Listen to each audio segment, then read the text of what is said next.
and gentlemen, welcome to another episode of Flipping Tables on the Black Men Unfiltered Network. Thank you guys for being here. Hit the like button, hit the subscribe button. We in the house tonight. We're about to rock it out with another great conversation. Guilty by association. We're going to be all over this tonight. But before we get started, you already know you got to relax. And to relax, you got to put them kids to bed. If you got kids, you got to grab that glass and put some wine in it. Now, if you don't know what wine to do, I happen to have a wine connoisseur in the building every Tuesday. You know her. Beautiful, yellow-skinned woman, got her hair pulled back, boyfriend named Bartholomew, and she's going to pour up a glass of wine, and she has the name of the wine tonight. Ladies and gentlemen, none other than the beautiful, the lovely, and talented herself, Anissa has your wine of the evening. Anissa. Good evening, and thank you, BMU, for the introduction. So tonight we are looking at a sweet white wine that comes from the Napa and Sonoma counties in California. And this is the very first Sauvignon Blanc that I ever tried, and it has always remained a favorite. So this is by Duckhorn, and it's a Sauvignon Blanc.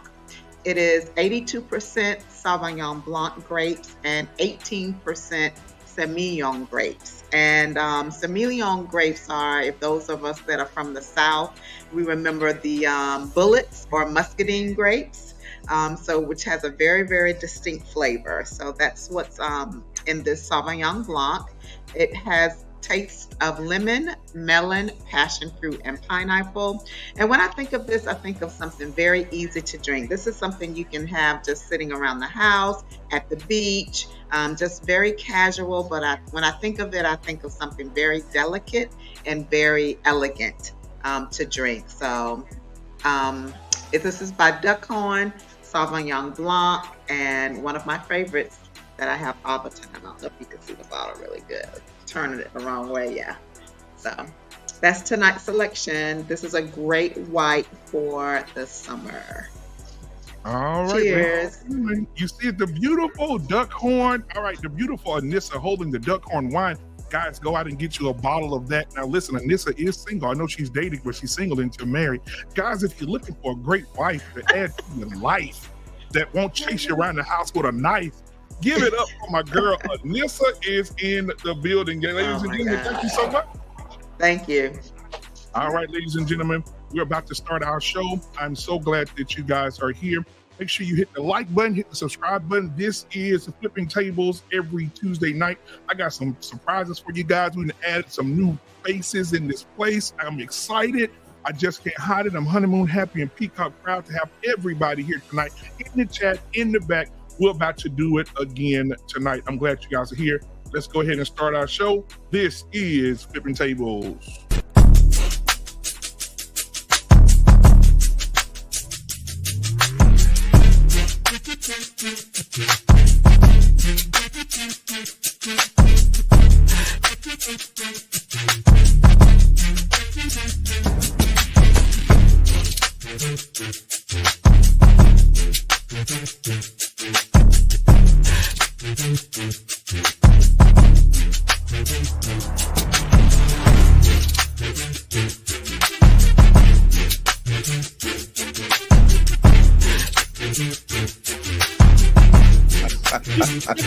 Hey, this burns me, Man.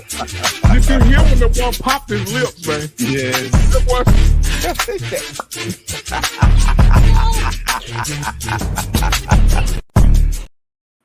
All right, ladies and gentlemen, it's so good to be in the building tonight. Welcome to another episode of Flipping Tables.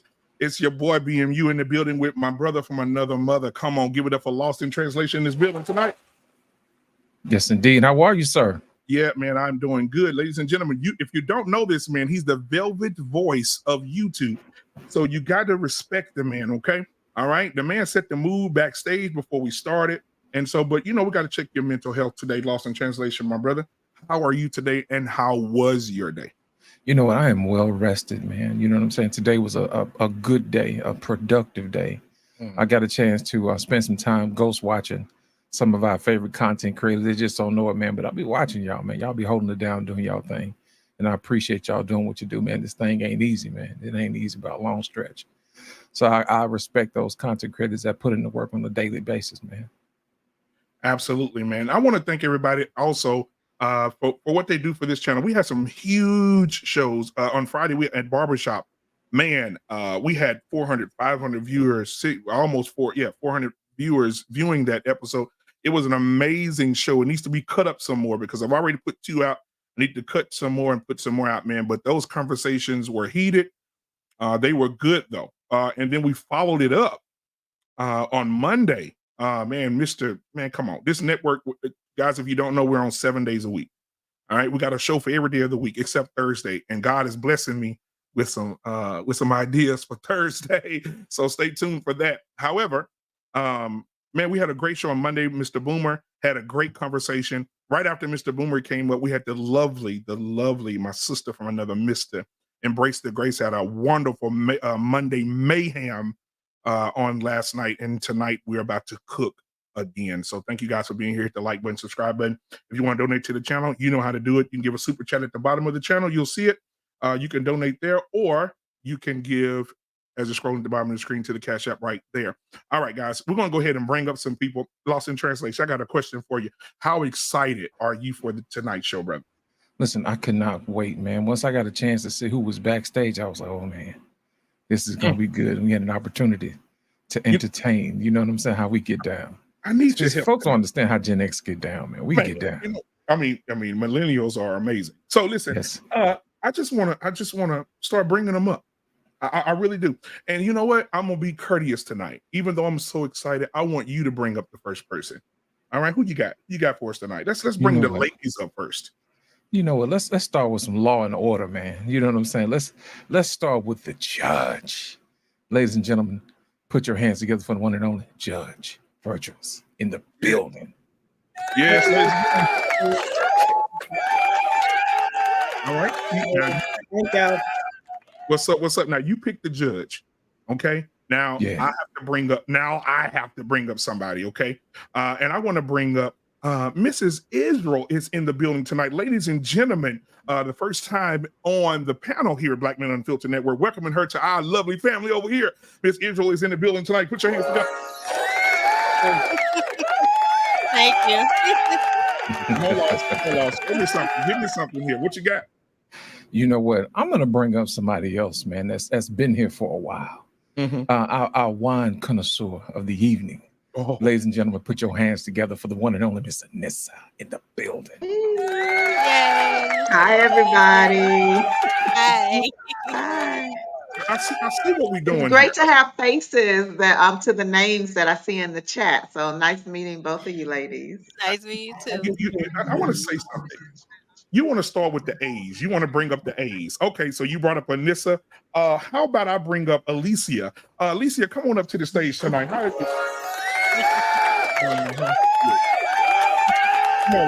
what you got? What you got, Lost? You know what? I'm going to bring up. Who's muted? You know what? I'm going to bring up somebody who's full of grace. You know what I'm saying? Somebody who loves to smile every single day. We say, ladies and gentlemen, put your hands together for the one and only Embrace the Grace. Ladies and gentlemen. That's our girl Embrace. That's my girl Embrace. Hey, listen, now, Embrace always has a word, and her word today is... I don't give a fuck. Oh. Thank you for being here. So since we got the ladies up here, I want to bring up my brothers. Okay, now I have a president on this network. Do you understand? He has a show on this network on Sundays called The Gray Area. He's also co-hosting the sports show on this network on Wednesdays, talking about sports. I want to bring up the president of the B Club tonight. All right, his name is Mr. Bennett, and he ain't in it. But before he come, I'm going to put him in it. Here we go.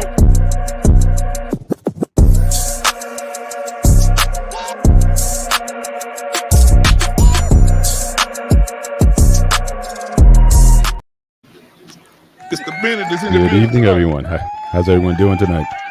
Well, very well. All right. Just want to shout out to my brotherhood tonight. Shout out to the bold and the beautiful, the beneficent, benevolent, bold brotherhood of the BMU Network. I am the 7B president. Good to be with all of you tonight. It's good to see you, my brother. Yes, sir. Now, Lost, I brought up the president. Who you got? You know what? I'm finna bring up the gentleman also known as Liquid Thunder. Ladies and gentlemen, put your hands together for my bro. I got my drink in my two-step. Hey, from the jailhouse to the courthouse.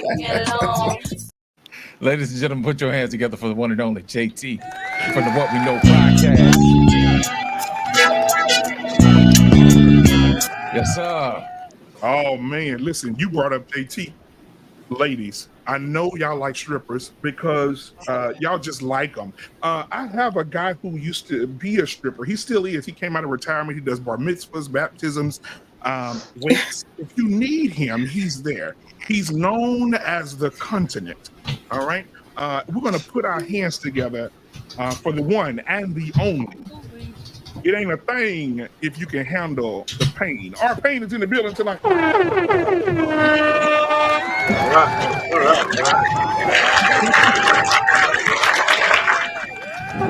Yeah, our pain. What's good, man? It's good to see you. It's a good night. It's a good night. I appreciate Elisa and what's the other lady's name who came up yesterday? Alicia and Alicia and Alicia. Alicia and Alyssa came up and they braved the pain last night, and I appreciate that. I always want to hear women talk because it's respect. So that was good last night. So I appreciate you guys coming up. Absolutely, Anybody else man. who's in the chat, I appreciate that too. Absolutely. I'm so glad to have everybody on the panel tonight. So we always like to check everybody out, make sure everybody's good. We want to start with our newbies here. Judge Virtuous Carter's in the building tonight. Judge, how are you tonight? I'm doing great. Feeling lovely. Okay, absolutely. Y'all hear that Louisiana? I love it. That's my Louisiana girl. All right. Miss Israel, how are you tonight? All right. How are you guys tonight? Good to see you. These smiles killing me. I'm loving it. Anissa, how are you tonight, sweetheart? I'm doing lovely. Glad to be here. Absolutely. Alicia, how are you tonight? I am very well. I'm grateful for another day. Thank you all for the opportunity. Absolutely. Appreciate Thank you. Y'all, thank y'all for these smiles. These smiles are look at those smiles, man. My God, girl. Jesus. Okay. Embrace the grace. How are you tonight, love? I'm good. Just finished a 10-hour shift, and now I'm going to be unwinding with you guys, my family. So I'm good. Hey, you know what? Make sure you tell me the next day you're off on Monday so we can collaborate. I will always let you know because we're going to collaborate on Monday. You that guy on Monday nights. Absolutely. All right. Now, Mr. Bennett, how are you? How's the fam? What's going on with you, my buddy? Family's doing terrific. My youngest, she's just started her internship for the summer. So again, very proud of her and the moves that she's making. And everyone else is just matriculating through their career. So, we're seeing light at the end of the tunnel here. We're not empty nesters as of yet, but every day just reminds us that, just a little while longer. So very blessed over here. Mr. Bennett, are you ready to hear? Hey, hi, Mr. Bennett. I heard a lot about you. My name's Derek. I'm your daughter's fiance. Look at you. Well, that wouldn't happen without me knowing him first. But they're already in the mix. I got one of my daughters. She's got a guy. And but she's on her way to medical school, so we're testing that relationship. And I said, if you guys survive medical school, then you and I are going to have a conversation. But I'm not tripping on it quite as of yet. We'll see if he endures that test. And then I got another guy who maybe the next year or two I may have a conversation with him. So I think I have it under control. I don't think anyone's going to surprise me with their boo at any given time. So I think we got it covered. Absolutely. All right, now somebody got some music playing in the background. Is it me? No, it ain't me. Y'all hear it? We hear it, but I don't know where it's coming from. That's our pain playing that. No, it's not. That's not me. Everybody mute.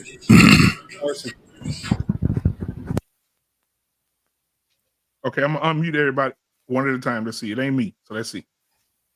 Lost in translation. Unmute. Oh, it's definitely not me. Okay. I know. Alicia is unmuted. Miss Israel. Let's see. Judge. Not me. Dang, me. everybody- It was me. It was me. Come on, JT. Nigga, I could ride that bitch with no hands backwards Oh, pause, nigga. with 3 people on that motherfucker. Pause. I love you, my brother. That's my brother. I love him. I love him. That's my brother. God bless. Good night. All right, man. What was it? R-Pain, I know you had you got a stripping engagement tonight, so we don't want to interfere with that. We want to get you in and out. So how are you tonight? You doing okay? I'm fine, man. Okay. You know, I just had them install a heavy duty pole so I can bring around that shit. You know. Listen. First of all, if I was a stripper, it would be in one of those clown shows for the freaks and shit like that. Because nobody want to see that shit. I can tell you that. All the mirrors in my house are broken. I can tell you that right now. Ain't nobody coming to pay for me stripping. So I can tell you that right now. But anyway, Lord. Oh Lord, JT. What's up, man? You know it's Tuesday, man. Make some adjustments. There we go. Yeah, I think we good straight now. Yeah. Oh, look at how she getting closer to that. I'm doing better now. I'm doing a lot better now. Doing a lot better now. Okay, I see. Tuesday nights, do we have like an effect where she could go through the panel and be in his panel in his show? Because it's getting kind of JT, how you doing tonight? Because you say you're doing better, but you know, how are you? All right, what's going on? I'm doing good, man. Shoot, it's the summertime. It's Tuesday. You know, I'm doing well, bro. Oh, I went and got my grandson. He's at his great grandparents' house right now, but we went there and got him. Man, that's a lot of work. 4-year-old. Oh yeah. I'm out of the net. I'm like, damn, I need to get some damn. I need some sleep. Yeah, I got 3 words for you. Just let us pray. Yeah, man. But I do enjoy it though, man. He gonna be here for it until the end of July. So he's gonna be surrounded by all his family. So it's a good thing. Yeah, absolutely, man. We have 3 grandchildren. Oh my yeah. God. Yeah. Now, last but not least, lost in translation, man. How are you doing today, sir? You know, I'm well, man. Found out a friend of mine passed away, man. Went to high school with. Sorry to hear that, but it's all good, man. You know what I'm saying? Sometimes when it's your time, it's your time. And if something happens to me, I want y'all to know I really do appreciate each and every last one of y'all, man. So I didn't want to leave this earth without telling y'all how much I appreciate y'all, man. Because I don't like that kind of talk, man. Don't do that shit to me. I'm just saying, man. I'd rather you hear from me now than somebody to come make it up later and say, I wish he hadn't said it. So I appreciate it. Well, we ain't ready yet. Yeah, just because you did that, I'm gonna put some baby powder on my chest, put a dashiki on. You get you somewhere and sit down somewhere. Lord. I'm gonna put that bullshit tonight. Oh my God! Listen, JT, watch this, JT. Yeah. Just give me a minute, JT. Give me a minute. Woo! I'm having a. I just seen somebody pop up in the back. Hold on, just a second. Just give me a minute. Okay, I'm waiting till the camera come on because I'm excited and I just can't hide it. I knew she said she was rubbing her husband back and caressing his feet. I know you talking about. Oh gosh. So I'm just thinking her camera come on. I'm just Ladies and gentlemen around the world, put your damn hands together for Take Heed to the Damn Miss. Hey, Take Heed. So listen. Me and JT, because I don't mind me and JT gonna rotate in and out because he's one of the hosts as well. He does a lot of the me, him, and Lost Translation work together as a tandem. And so we'll be switching in and out. So you'll be seeing me and JT coming in and out per segment. Okay, JT, thumbs up, JT. All right, I see. Yeah, he's okay. We good. Me and him going out. Then him and Lost may go in and out. Y'all see us going in. So if y'all see us going in and out, we're not fighting each other. But now I want to introduce you guys to one more person. We got a super chat, and We got two, matter of fact. Scorch Earth is in the building. He said, name is not our pain. Stripper name is Moses. Oh, Lord. Thank you for the $2. Scorched Earth said, Mr. Bennett will grow some hair once daughter get married. When your daughter get married, you'll grow some hair. My God. Okay. So we got two super chats. Guys, I want to introduce the new people to Bishop. Ms. Israel, you probably already know the pastor of BMU Network. He's on the road right now preaching. But we definitely have a video of him. Every time we get a super chat, he likes to come in and do a little dance for us. So, ladies and gentlemen, Bishop Goodjoint.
Ladies and gentlemen, if you want to see, look at Mr. Bennett, if you want to see Bishop Goodjoint, go ahead and send your cash apps or go ahead and send your super chats. We'll definitely put him up. We also have some other people. We have JT's cousin, Sister Oompa, is one of the cash app and super chat people. We also have Sister Sausage Biscuit. She's in there as well. If you want to see Sister Sausage Biscuit, just put your super chat in there and tell us who you want to see, and we'll go ahead and play it for you. All right, ladies and gentlemen. Welcome to the show. We're going to go ahead and jump into the show tonight. I have a few videos and discussions we're going to have.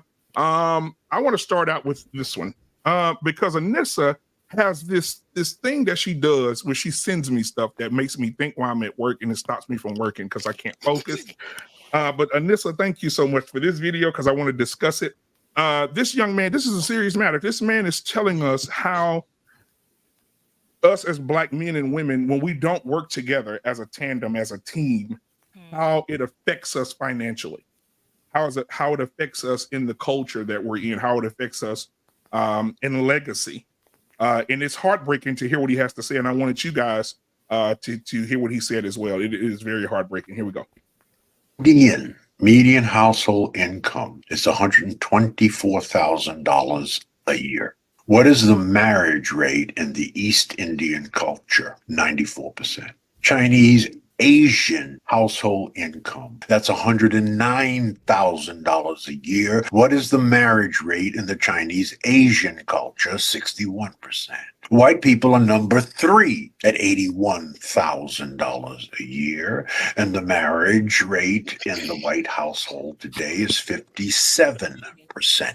Hispanics at $63,000 a year, and the marriage rate in the Hispanic community is 67%. At the bottom of the list are Black people. Median household income at $53,000 a year, and the marriage rate is 34%.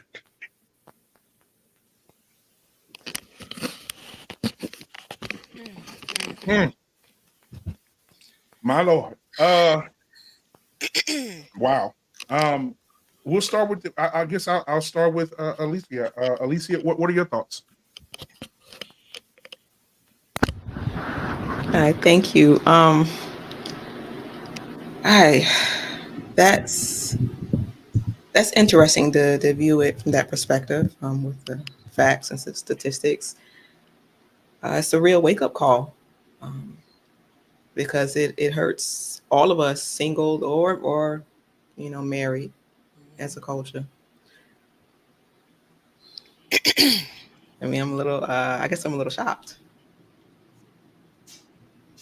Why are you shocked? I knew that there were financial implications to being unmarried, but I didn't know it was that drastic. and it was that drastic. Wow. What's the first thing that goes through your mind when you think of something like that? I feel ashamed. I feel ashamed for our people. It's embarrassing. I think we should do better. Indeed. It really is. You know, we have, granted, you know, all the time that we as humans have been on this planet. This little blip in our history is really, you know, really hurting us. And hopefully we can come back, you know, especially with a history like our people, the history we have of greatness, not just financial greatness, but just greatness, you know, with our spirits, our characters. Hopefully we can come back. We can make a comeback. Doesn't look promising, but you know, I guess it's who I am. I just try to stay hopeful and can't quit. So Indeed. Take heed. When you see these numbers, what's the first thing that runs to your mind? It hurts. Why? For our children. Our children are suffering. All you got to do is turn on the TV. Did you see how they was acting a fool in Philly? Like, I think, like, what was, they had a pride march, and those kids was acting a fool out there. They was even jumping on the police. And then, you know, once something happened to one of our children, we all running out here talking about Black Lives Matter. So it's painful, you know. One thing I could say about Anissa, she will put something out there that will make your head say, that shit ain't right. Baby. She's quick to put something out there to say that shit ain't right. And it's painful because our children deserve so much more. They do. And the thing is that because somebody look good to you, baby, somebody look good to you, you'll go, you know, do nonsense with this man. And he's not worthy to even be called king. You know, it's sad, and we do it a lot. We give our womb so freely like it's candy. We have to do better. We have to do better. And I say this on my channel all the time. All men don't deserve to have a copy. All bloodlines is not supposed to continue. Not all of us is supposed to have babies. We got the wrong people having babies, and these children are suffering. They're going through a lot. Because my mama, my daddy don't like each other. Every time they, you know, it's war. Just for him to pick me up is war. And then later we got to pay all these bills for therapy because these children going through foolery.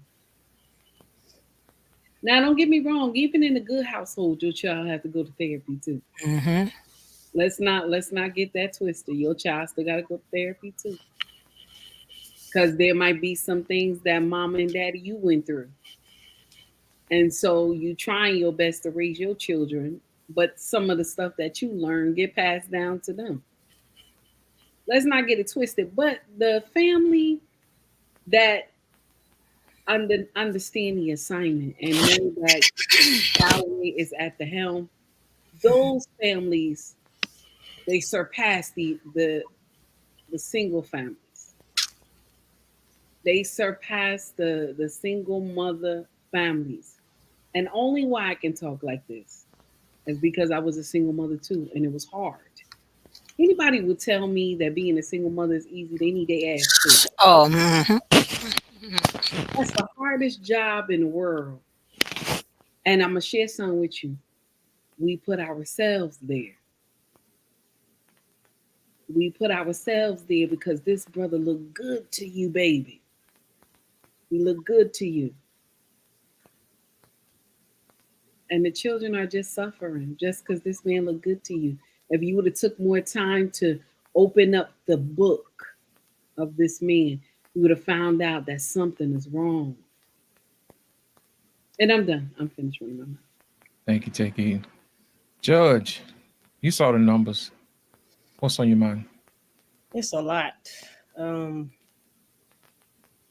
I think the numbers are due to social economic setbacks. I mean, discrimination. It's a lot of things that can factor into play into those statistics. So, I mean, we could do better. We just need to be more educated about finances. And we can be more, then we'll start having more prosperity and, more money to be able to provide for our children. So I think we need to prioritize financial stability too. So that's my opinion. Thank you. Mr. Bennett, I want to hear from some wisdom this evening. Mr. Bennett, it seems as if we don't play well with each other, man. And it looks like this messing up the money, man. Mr. Bennett, what was your thoughts when you first saw those numbers, sir? Well, I think the first thing I thought of is this trope I keep hearing about the black community is that we have all this money. Like if you combine all the black wealth in America, we're like the 10th largest nation in the world. But it's never been about how much money you get. It's how much you keep and where you put your money and where you invest it. How many athletes, unfortunately black athletes, how many black athletes we know that made millions of dollars in their career, 9-figure income, and they're broke? So I think that marriage as an institution, as a structure, it changes your priorities, or at least it should be changing your priorities. It helps you focus. Light by itself it doesn't do anything to you, but when you focus it, it becomes a laser. Now you can do something with it. And I think that's what ultimately, having that structure, which begins with the man and the woman, that supports and drives everything else.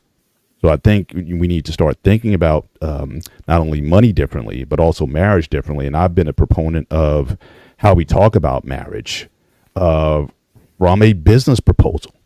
I've advocated that, like these, we should get some infographics, take that information, what he had, start talking to young people, start educating young people, whether it be in our institutions, our colleges, our churches, wherever we are, and lay the facts out. Look, because talk to a young person, you want to make money in the future, right?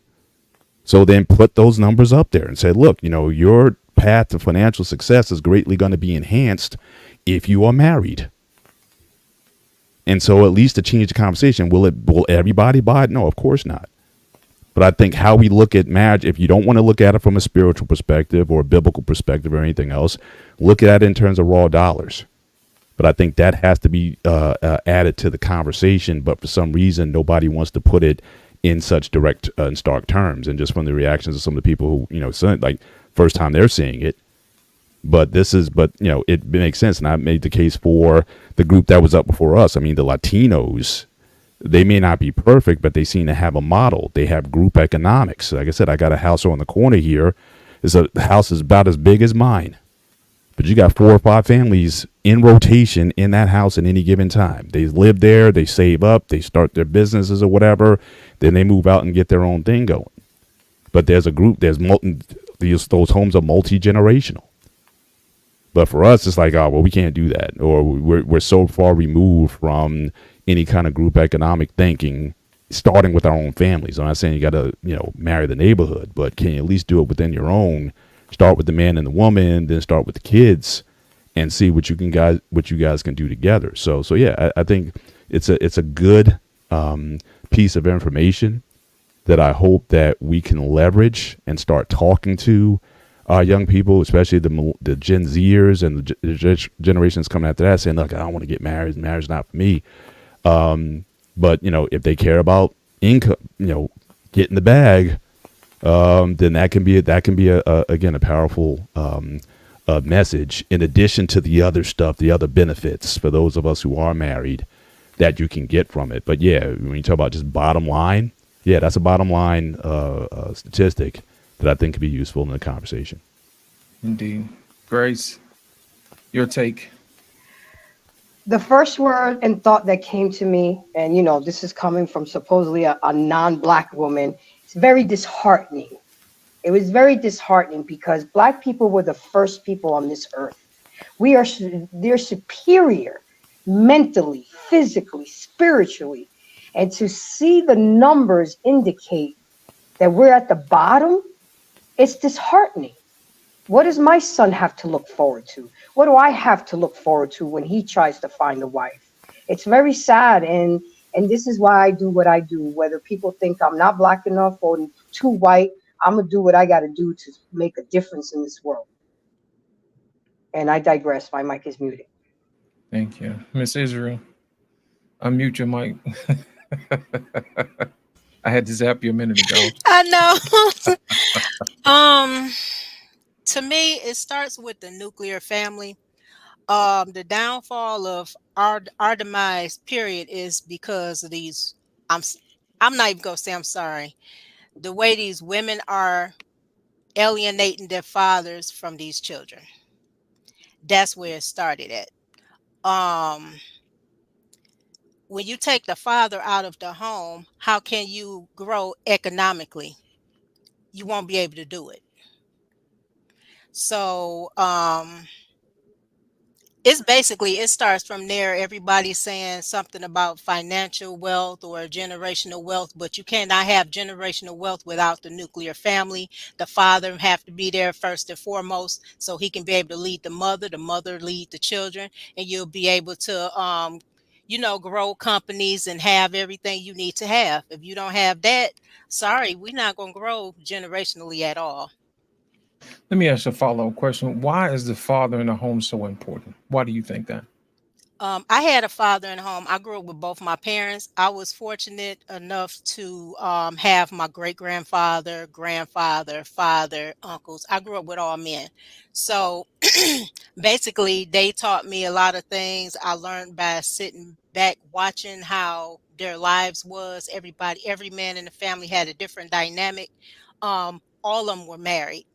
So it's very important for the father to be there, because if my father wasn't there, I probably wouldn't be where I'm at, and I wouldn't be with the man I'm with today. So um a father in a home is very vital for the daughters, because it's a lot of women out here that can't take no for an answer. If they had a father there, they'll learn no means no. You can't have your way all the time. You can't be entitled, spoiled little brats. When it comes to the fathers being in a home for the sons, you'll have less emasculated brothers out here.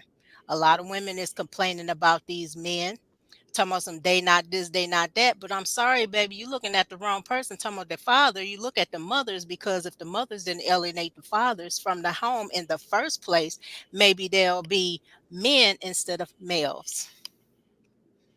I appreciate that. JT, when we talk about guys who are emotional a lot of the times, how do you think that affects our household incomes when you see stats like this?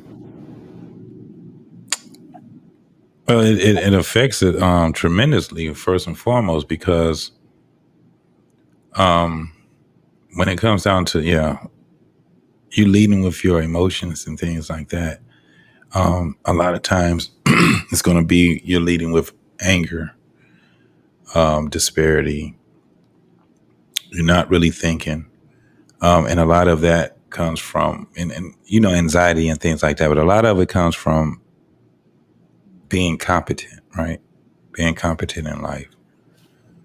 So when we're talking about what we just saw, I'm not, and this is crazy, I'm not surprised. I've been looking at these numbers plummet for years.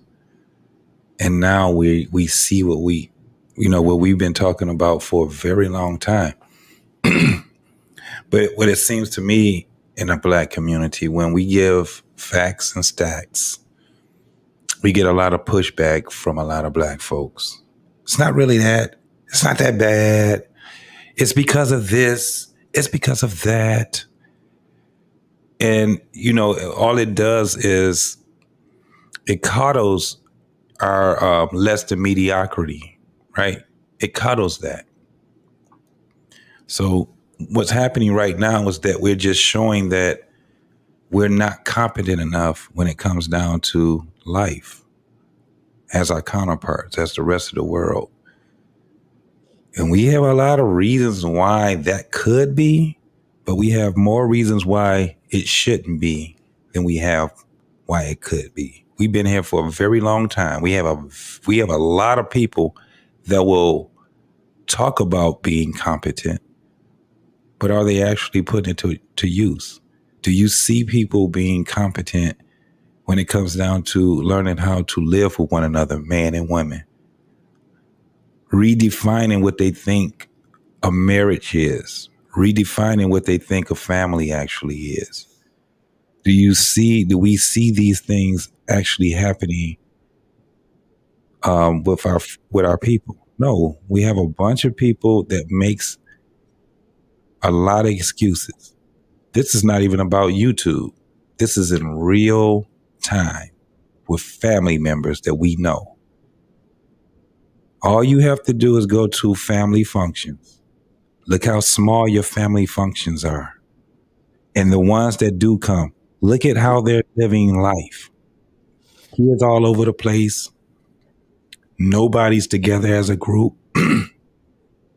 When we look at a family, we see mama and kids. Very seldom do you see mama and dad. You see mama and boyfriend. You see dad and girlfriend. He got her kids. She got his. So we walking around here and our family's looking like we got mismatched shoes on. That's what it's looking like. We got kids. It's like we borrowing each other's kids. That's what it's starting to look like. You got these blended families. They ain't blended. This ain't the Brady Bunch. It's terrible. So it's going to show in the numbers. What we have to start doing is taking those numbers and being serious about what we see in those numbers. People don't want to sit back and look. When you see stats, what do they tell you? Oh, it's all about the stats. I'm not big on stats. This is why we're losing. When it comes down to politics, I'm not a politician, so it don't bother me. Well, it's affecting you then. Financial literacy. I just got to get to the bag. Well, how are you going to invest it? Oh, y'all talking and invest. I need money now. This is the things that we're doing. Everything that we should be using to help build us. Well, the school system, okay, now you understood that you were lacking in knowledge. What's the answer? It's right in the problem. Go get knowledge. Utilize what we have right now. YouTube University, online school. There's all kind of stuff that we can do. But we don't look at it that way anymore. So it's going to show in those numbers. And we're going to keep looking less than mediocre to the rest of our counterparts until we start being intentional about actually living for the next generation and not for us. What we are doing right now should not be for us. It should be for the others, kids, so they can do something for your grandkids, so they can do something for your great grandkids, and so on and so forth. Not to mention cousins, siblings. We have huge families, people, and we walk around like we ain't got nobody. We have huge families. I'm gonna end it right there, man. Appreciate it. R-Pain, you next, sir. R-Pain, when you see numbers like this, sir, what are some of the things that you've talked to your daughters about as far as how to handle family affairs, finances, relationships? How important do you stress that to your family? Listen, one of the things that the video showed is that he correlated the amount of money you make as a household to the fact that you could keep a family together, right? Now, that's true only if you have modern thinking, right? I'm older than a lot of you guys up here, but I remember my mother died when I was 8 years old, and I moved in with my paternal grandparents into the house between Manhattan and 8th in Harlem, and the park was so deadly we couldn't go in there. And it was 14 of us in there, A lot of their daughters had husbands, and they all lived in that house. And when I moved in with my brother at a young age, we slept in the same room with my cousins. When we talked about Mr. Bennett talking about communal families, we had 4 families in there. There was married people in there. We had 1 bathroom, and it was 14 of us. And I lived in that room for years with my 2 female cousins and a cousin from one of the other daughters who came over a lot. And he had a cot. And we shared a room with us 5 and an Irish set, a big ass dog who used to pee before we went out there. And we used to draw lots to see who was living, who had to sleep by the wall, because it was a big crack in the wall and roaches used to come out of that wall at night. And one of the things I give credit to the women in the family, my aunts, is that when they pooled their money, we moved to the Bronx in 1965. And we had a 2-family house and a full basement. And we moved families in there. From 65 to 2016, we had 6 generations of Paynes come through that house. Right? And it wasn't about how much money we made. And this is where I'm gonna piece a couple of things together before I move in. When women of today say the women of the past only got married because they couldn't survive on their own, that's bullshit. All my aunts had full jobs and pensions. They stayed married till death do they part because they wanted to. And because the one thing that was a saving grace, and I'm going to give this to the women, the reason why our family was so close, because women pretty much like to live around their mothers. And so because they did, that house became a nexus for our family. And we have cousins so close in our family, even today, that they're like brothers and sisters.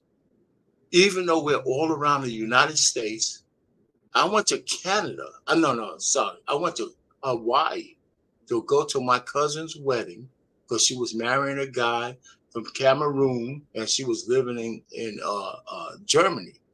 My grandparents never knew that a parent, one of their great grandkids would be marrying in Hawaii, marrying somebody from Cameroon. That's how big their family got. So it had nothing to do with money. It had to do with the fact that we were blood. And one of the things I see is I keep the family tree, me. And I'm trying to fish out who's going to take me, because I'm 66.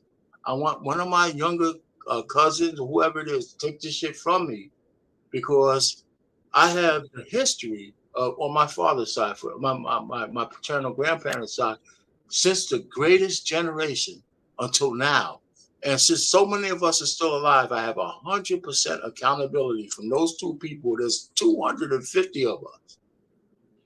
You know, so we call it bleak because we're basing the shit on money. And it is bleak because of money.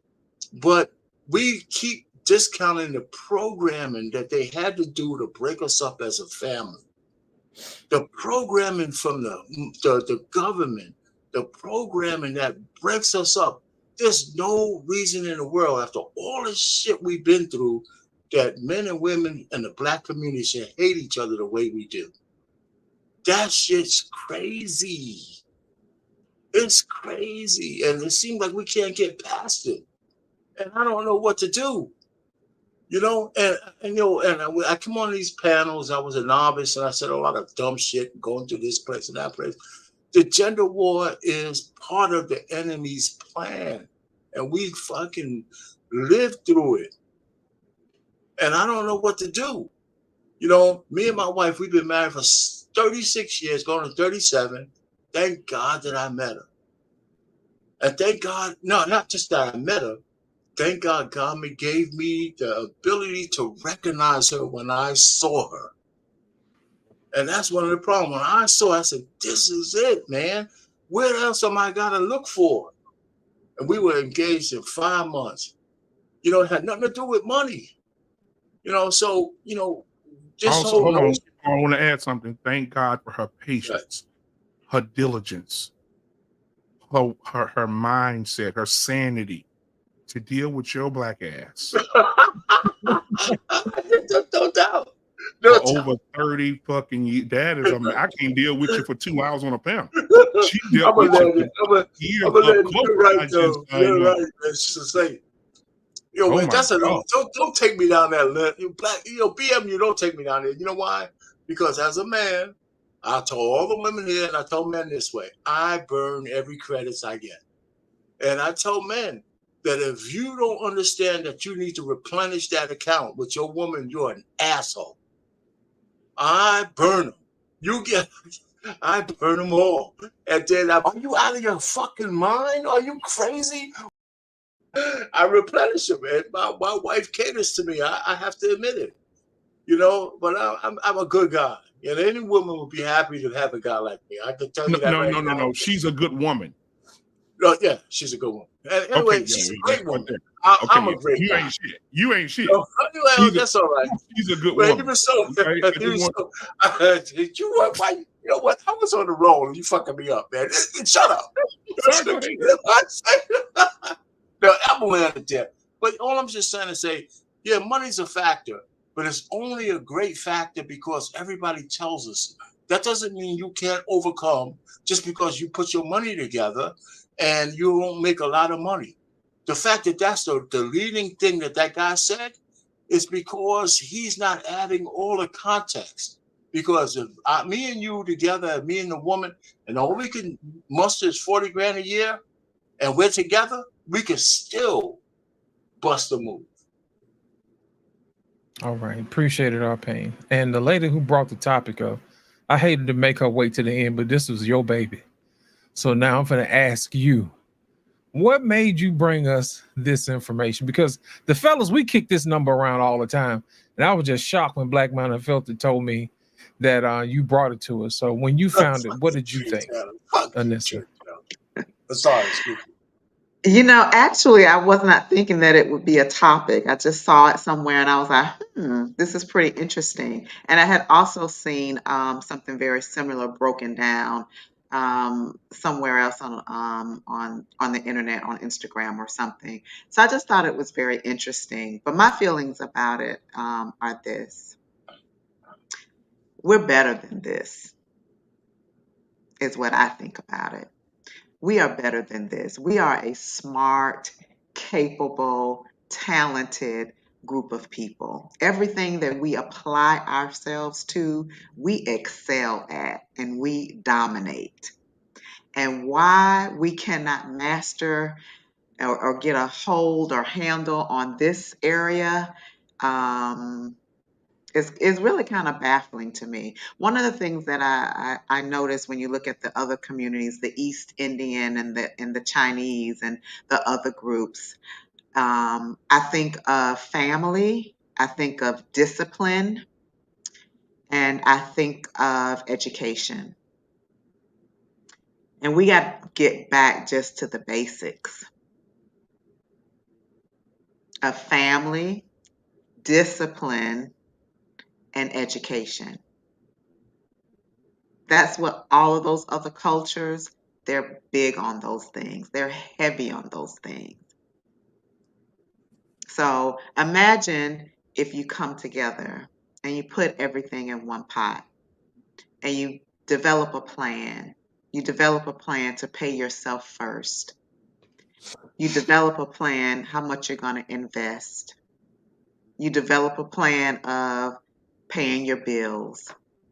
And then whatever's left over, that's what we'll do for, entertainment, whatever. Come up with a plan, a workable plan.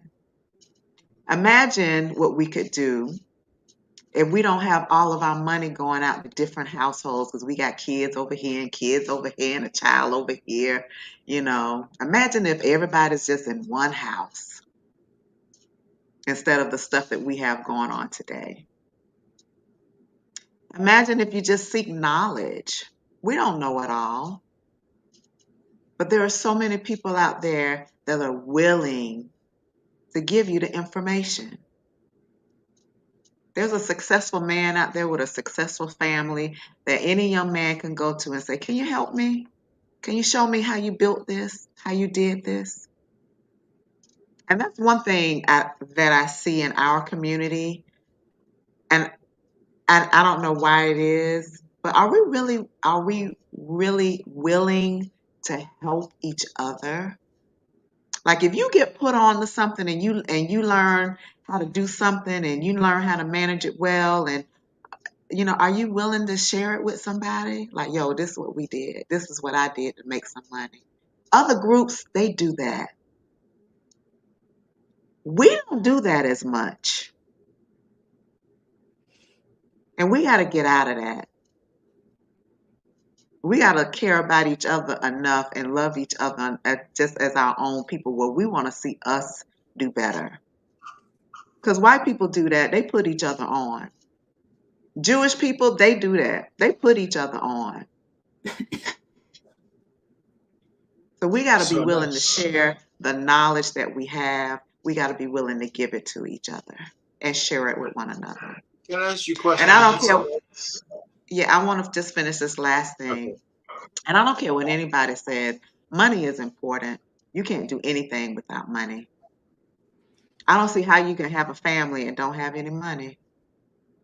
Once you start having children, I don't have any kids, but everybody I know that has kids say them children are expensive. They will soak up your funds.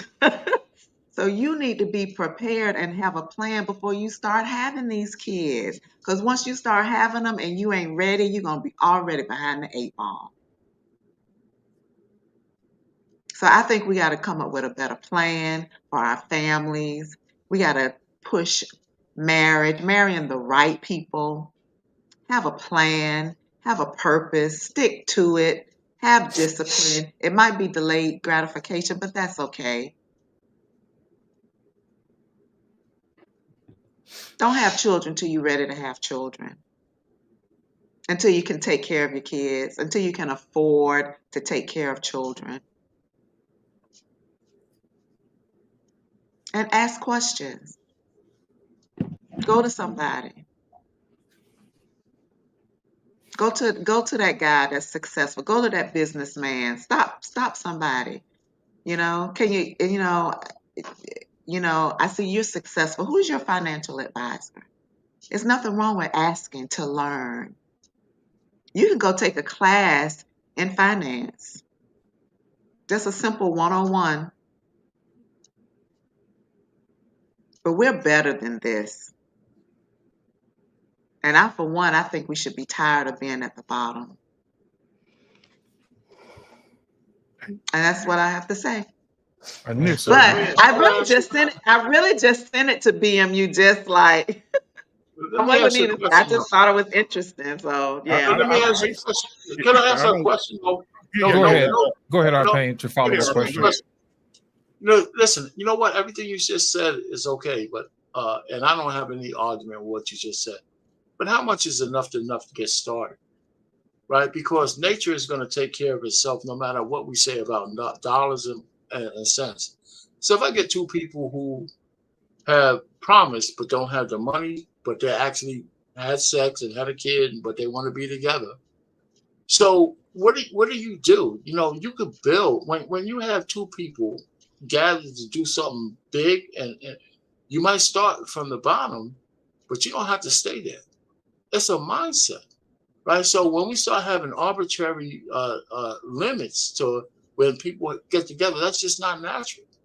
That's not it's not going to supersede our natural instincts to get together. It's just not. So we need to have one willing students, like you said.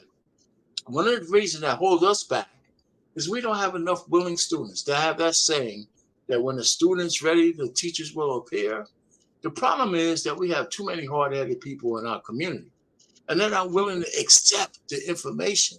So you could blab all you want with really good shit, like you just said or anybody else said, but if they're not willing to receive it, they're not going to hear it. And that's the problem we have on a real grand scale. And so how do we get to people to become willing students, no matter where they are economically? Because when you're a willing student, I believe you can drag yourself out of the bottom of the pit to be able to sustain a life and sustain a family if that's the willing thing especially if you have a partner who's willing to do that with you. A woman, I hate to use the word partner, but I'm using it this way, because if you're not married, a woman, man, whoever it is, for, heterosexual, to move forward. You could do a lot of shit. People get together and they do great things together, no matter where they start from, if they have the will to do it. And so that's all I'm saying. There's mentors all over the place. And when you're ready, you can find them. You can find Can I offer a follow up? And I'm done. I just want to make a comment to Payne. I think something that we're doing, especially the people that are older, what I did, I think about, my brother and I, we're 11 years apart. So I was quite a bit older than him. I was already in college and, he was still a young man. But I remember having a conversation with him because by the time I graduated and got a job, I think he was maybe coming out of high school, something like that. But I think we have to start educating our family members. We have to start educating our family members that are getting married young. And one of the things I told my brother, I told him when he first started working, I said, pay yourself first. I said, I don't care if it's $50, $100. Set that aside for yourself first. Don't touch it. Let it build. The younger you are, that's the first thing you need to do is start investing in your 401k. You might not be able to max it, but that needs to be the first thing you start doing when you start working. I agree. You don't know what you miss when it's taken out, initially, because you get used to that. So you're used to that $100 that you're setting aside in your savings, that money that's going to your 401k. So you become adjusted to, okay, so this is what I have after that. And then you structure your life accordingly. I agree. We need to start having these kids out of wedlock before we're ready to take care of children. That's point blank, period. Mr. Bennett, have a follow-up. And we talk about it all the time, but we gotta get that under control. That would mess up your plan and mess up your money really, really quick. It's just on it. I know we love our kids and all of that, but kids take a lot. They take a lot from you, especially when you aren't ready. Mr. Bennett had a follow-up, and then but before that follow-up, Mr. Bennett, so people in the chat got here late. I'm gonna play the video one more time for the people. They could discuss it in the chat, and then Mr. Bennett, you could say your thing, and then we'll go do the super chats, and then we'll go to the next video. I'm gonna play the video one more time for the people in the chat. Here we go.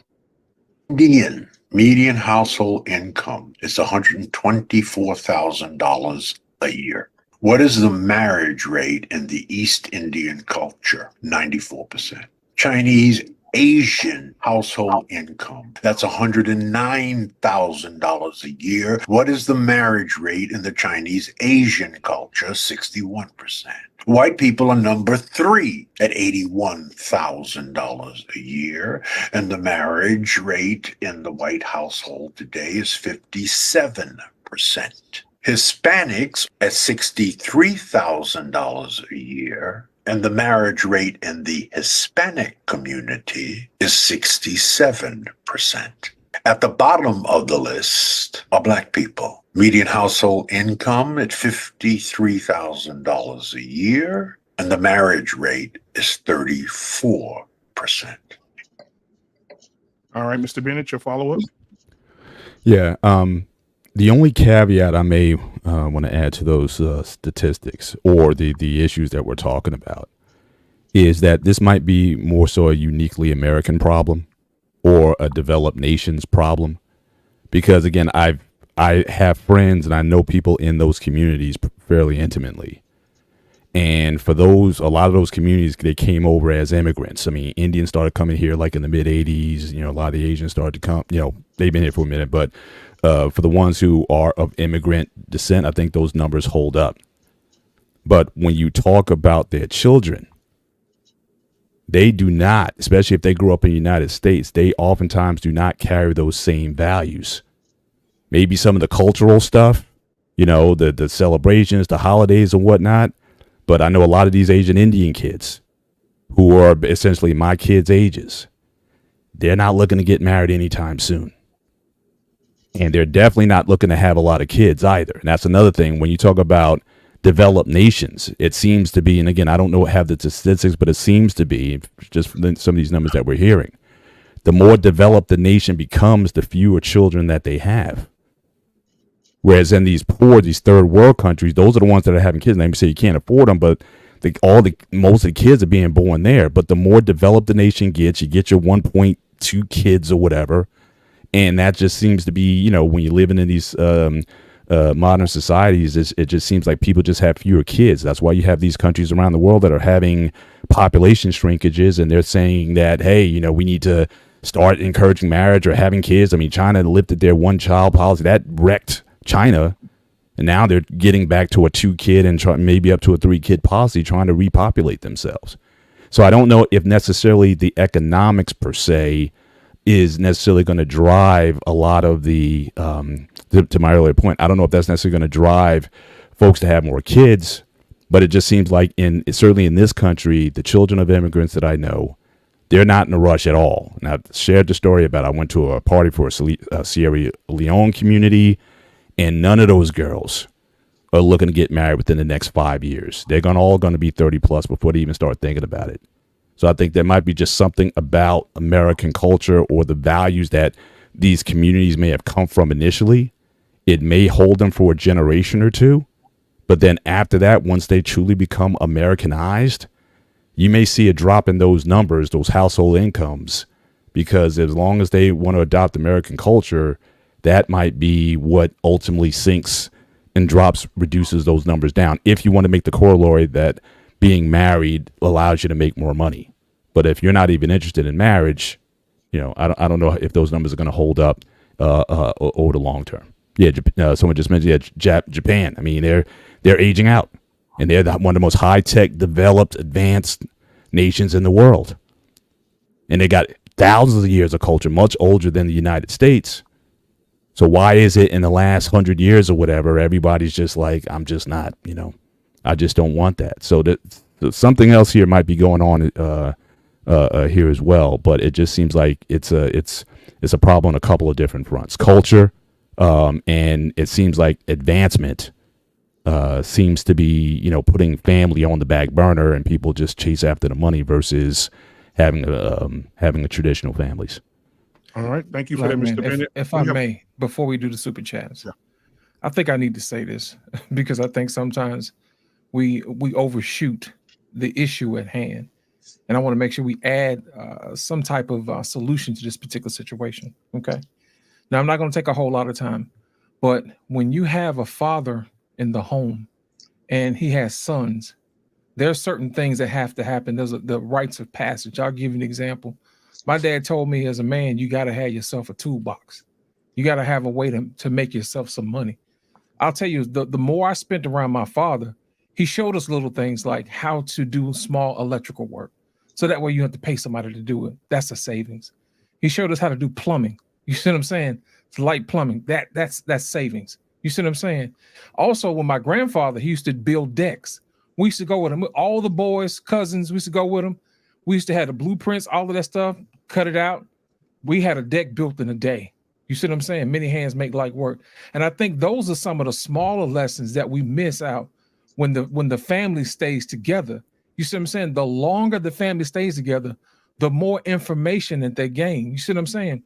Think about it. When I was coming up, most people that go to church or whatever have, different odd jobs around the house they can do. I remember it was one year, all I did was run around the church and install people's ceiling fans in bedrooms and decks or whatever. Those are some of the lessons that I learned from my dad because he taught me how to do electrical work. You see what I'm saying? Those are the things that I think we're missing. You see what I'm saying? Also, with my mother, she taught me how to cook, how to sew, how to do all this other stuff. You know what I mean? Just to be useful. Those are the small things that add up. Sometimes you don't have to have a lot of money, but if you got the know-how, then you can save yourself some money. And then you can put that money aside to do investments. And I think that's the part we keep leaving out. It's the producing part and then the financial part. My thing is this: if you're always spending your money on these other things that you pay other people to do, then you don't have any money left. And I think that is the issue. that we're missing. You see what I'm saying? The longer a family stays together, the more knowledge that you gain together. And I think that is the part that we're missing. I'm not going to hold it up because I know we got a special guest. Black man, I'm going to let you go ahead and do your thing. I just thought I'd throw that out there because I wanted people to understand exactly the nature of the problem. We should get married younger, stay together longer, and then we'll have more knowledge and more information how to do things. Because as life comes up, things are always going to come up. And ingenuity is the way we fix things, how we used to fix things. Does that make sense? Yes, sir. All right. I just want to throw that out there. Go ahead. Oh, absolutely. Absolutely. We got a special guest right after the super chat. Super chat time. Get the collection plate right on that side. Nigga, get it around on that side. Let's see. We got Scorched Earth, Moses Land, the motherfucking plane. Mayday. Oh my God. Scorched Earth again for $2 super chat. He said 34% of marriage, but 95% church, mostly women. Shaking my head. He said another $2 super chat. Request to play Big Bad B song Trace's future wife. Oh my God. I'm definitely gonna play it. Yeah, that's Sausage Biscuit. We have the man tonight. What's going on, my guy? He said, laugh out loud. Ninjas don't have no financial advisors. Ladies and gentlemen, I'm going to put up this super chat song. They want to hear Sausage Biscuit. We're going to play Sausage Biscuit, and then we'll bring up our special guest. Here we go. They said big bag bitch, get to the bag. They said big bag bitch, you want a snack? Well, this big bag bitch, she got the stack. So put big bag bitch clothes on the rack. Ooh, on the macaroni. Move and shake it for me. Ooh, we shaking it quick and the brands are phony. Ooh, the brands are phony. Ooh, they need a Tony. They need an Emmy, Oscar, Grammy, cause the shit's baloney. The way they be faking like they're making all the sizes. If you ain't got at least a 4X, you ain't trying. Ooh, so give it to us, baby. Give us a guy. Give it to us when we step on the spot. Ooh, bye-bye. Take a picture, write it down. I don't give a fuck. You hear me? Do what it do. All right, ladies. JT gonna get mad at us. TJ gonna get mad at us because we didn't do his super chat, man. Say what? TJ gonna get mad at us because we didn't do his super chat. Man. Okay, my bad. And it TJ, was a big one too. TJ, my bad, brother. I'm sorry. Let me go back up. I didn't see it. Where is it at? Oh, it's up there, man. Hold on a second. Let me scroll up and get it. Yeah, scroll up and grab it. I don't know what's going on over here. Yeah, man. Let me go ahead and get him squared away because it was a pretty hefty super chat, man. Yeah, it was. Here it is. I got it. You got it. Okay, I got it. All right, Through the Fire podcast, my boy TJ, $20 super chat, man. Thank you so much, man. He said, Judge, this is not about money. All right, talking to you, Judge. The reason why Black families only bring in $53,000 is because Black families don't have a husband and a wife, just a single woman. This is not a money problem. It's a not having families problem. Thank you so much for the super chat. Appreciate you. All right, ladies and gentlemen, I want to bring up a special guest. Lost in translation. Stay up. I'm going to go back because I want to bring up this guy to bring in some good knowledge. Take heed. Mention this guy today in her show. She said, a lot of y'all don't like this content creator, but I like it. And I do too. All right, ladies and gentlemen, yours truly. Angry Man is in the building tonight. Salute. AM. What's good? Welcome, sir. What's good? Can y'all hear me? Yeah, we can hear you. Yes, sir. Good to see you, man. Good to see you. Welcome back to the channel, AM. What did you think about the video, sir? The video is, you notice a discrepancy in the video because when you look at all of the groups that make the most money, every time the money lowers, the marriage rate lowers until you get to the Latin community. When you get to the Latin community, there's a disparity there. And the reason why there's a disparity there is because the Latin community puts family first. Right. Family is very important to the Latin community. So it doesn't really matter if you're making a low amount of money in the Latin community. They're still going to put family above everything else. But with that being said, when it comes to the Black community, money is absolutely one of the biggest problems. It's absolutely one of the biggest problems. Now, what Mr. Bennett was saying, I got to disagree with you, brother. You was talking about advancement. and people having less children, like the younger folks having less children, I disagree that it's about advancement or the fact that we're in a first world country. That's part of it. But the main reason why you see the younger folks operating the way they operate is because they're stupid. Like at the end of the day, a lot of them are stupid. Like they're not. The downside to having advancement in a society is it makes you lazier and it makes you dull with it. There's too much technology thinking for them. You understand? So because there's too much technology thinking for them, they don't have to do certain stuff. They don't have to know how to spell. They don't have to have proper punctuation. Like if you look at some of the tweets that some of the younger folks put out, you can't even read it. You know what I'm saying? They're different than we were as Gen Xers because we were still on that side. We were still on the analog side where we had to learn stuff. We had to learn how to write in cursive. We had to learn how to spell. We had to learn how to do a bunch of stuff. And just like the brother was saying, I grew up like that too. Like if I was sitting there on a Saturday morning eating cereal, watching Ninja Turtles, my uncle would come in there and be like, hey, come out here and help me build this deck. Or come out here and help me put this roofing on. Like I wasn't able to sit there and watch no Ninja Turtles. I had to go out and do something. And like when you look at the younger folks nowadays, they don't got nothing on their mind. I hate to say it, but they don't got nothing on their mind. You can look at the music they listen to and think it's hot and know that they ain't got nothing on their mind. And this may seem, I'm gonna say this, then I'm gonna shut up. This may seem off topic, but they just had Summer Jam in New York, and most of the kids at that concert wasn't even cheering for Method Man and Redman. A lot of them didn't even know Method Man and Redman. Now keep in mind, Method Man is part of the Wu-Tang, which is known worldwide. Think about the generational gap that's right there, because if you think about it, when we were younger, I knew who James Brown was. I knew who Percy Sledge was. I knew who Muddy Waters was. I knew, like, there's something that has happened in our culture where there's a complete disconnect, where the younger folk don't know the history of our culture. They only know the now. They only know what's today. And that right there, in my opinion, is contributing to the lack of a desire to have families and operate a certain way. You feel me?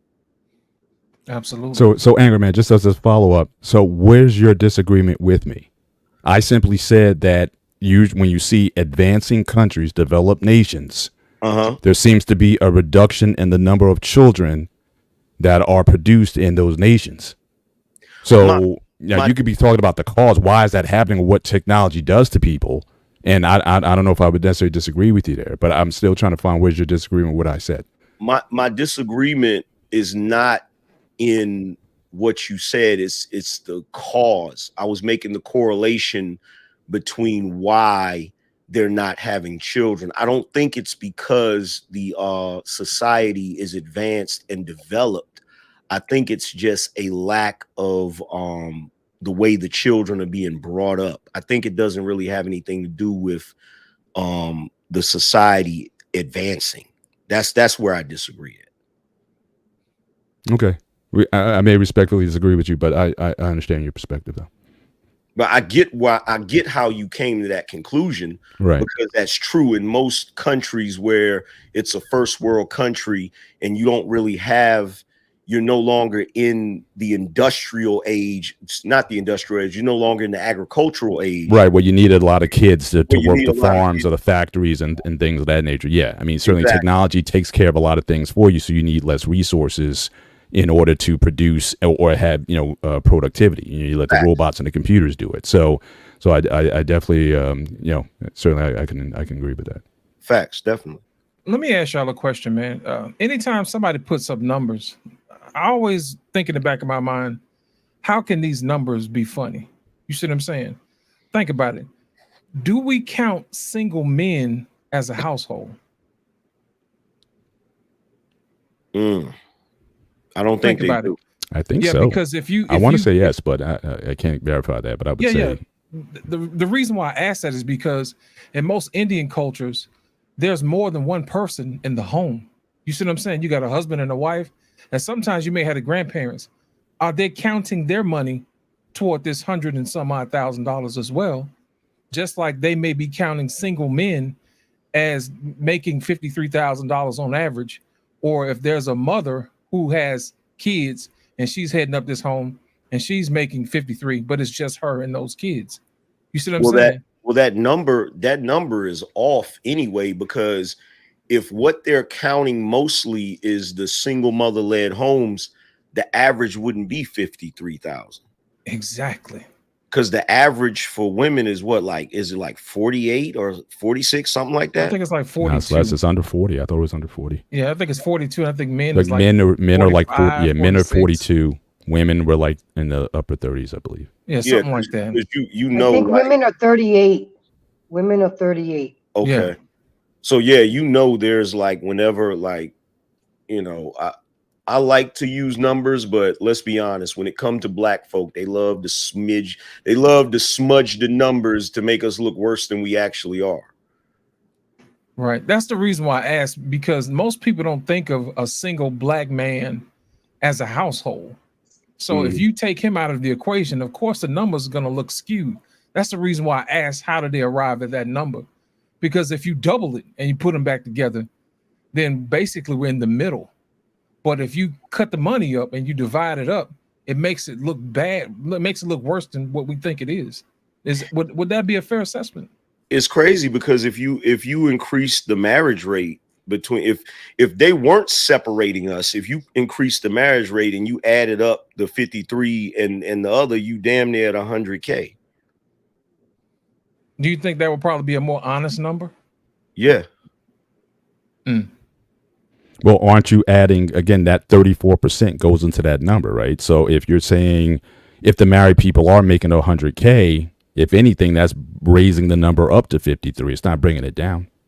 That's why the numbers don't look right, because if it's a woman and if it's 30-some% that are married and they're saying that average is 53,000, it's some numbers missing. Some it wouldn't be. I don't think that's what the numbers mean. I think if you're going to take the 34% married, let's say if that's close, let's say 80, let's say if that's 80K, and then you add the single households together, and that's going to be around 40K. I think that's what raises the number. I do think, Lost, that they are counting single households with the married. But again, I would have to research that further. But I would think they would have to count that. But then how would you? But then see, I see the logic behind that, where it would average out. But how does that work when you tie into it the lower income with the women that are not employed, that their primary income is like welfare? How does that work? Because wouldn't that bring the number down? It would. You see what I mean? So it's something fishy about that number. That's the only reason I asked. You know what I'm saying? Because sometimes I don't think that people count a single people as a household. I'm not really sure how they arrived at the number, but I mean, it is what it is. You know what I'm saying? So we still have to question it, because it seems there seems to be a correlation, not a causation, with the marriage rate and the number of average households. Black man, if you backed in the back, man, you can go ahead and bring up the next video. Yeah, but let me just say this before you go. Oh, no. Go ahead, Arpay. Well, what I'm saying is, even if we say that those numbers were legitimate, one of the things I think we keep forgetting, what we don't emphasize enough is that I think there's been a directed program to break the black women and black men from each other. And so no matter what number you put up there, it's hard to ignore that the silent minority of women and men on these spaces, YouTube, TikTok, Instagram, it sounds like we absolutely hate each other. you know. And what I'm saying, I don't think that's a mistake. I don't think that's natural or organic. I think it's programmed, and I think it's directed. And so even if we were making $100,000 together, the things that break us apart are such trivial manners, such like, and the Tia Mowry thing is just a microcosm. When a woman can go on a national tour saying, I'm leaving a good man because I'm not happy, and nobody challenges her, that tells you all you need to know, that the fix is in. Because that's the most ridiculous reason why a woman should ever leave a happy marriage and her kids. Because she went through a flux of not being happy, the fact that she's not getting some dick from some other man. You know, so I mean, and nobody challenged her. Nobody. No, men were too cowardly to just call her out on her shit. And when she gets on these women podcasts, nobody said nothing to her. So I'm just saying that, and I just don't want to put it on her, but the point is, the most trivial things could break us apart. The most trivial things. And how can that be after all the shit we've been through together as black men and black women, that people could just say any old bullshit and we hate each other? 4B movement, this movement, that. It's just crazy. It's all programming. And it's just sorry that we're living through it. And I don't know how we're going to recover. And I'll end it there. Let's just. Appreciate it, Payne. I got one follow-up question for you. Why are we so gullible? I mean, my whole thing is this, man. You can lead a horse to water, but you can't make him drink. Why do we keep falling for the same foolishness? How come nobody else falls for that trap? You see what I'm saying? Is it something special about us where we can't resist foolishness? You see what I'm saying? I have a theory, but I don't want to break the way this whole program is going. The reason why I say that is because I don't want us to put the solution to our problem in somebody else's hands. True. You see what I'm saying? Because if we identify what the problem is, that means we can fix it. Does that make sense? I don't want to put it on the system. I don't want to put it on society.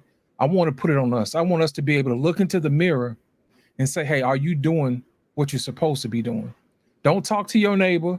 Don't talk to your husband. Don't talk to your wife. You look yourself in the mirror and you ask yourself, are you doing what you're supposed to be doing?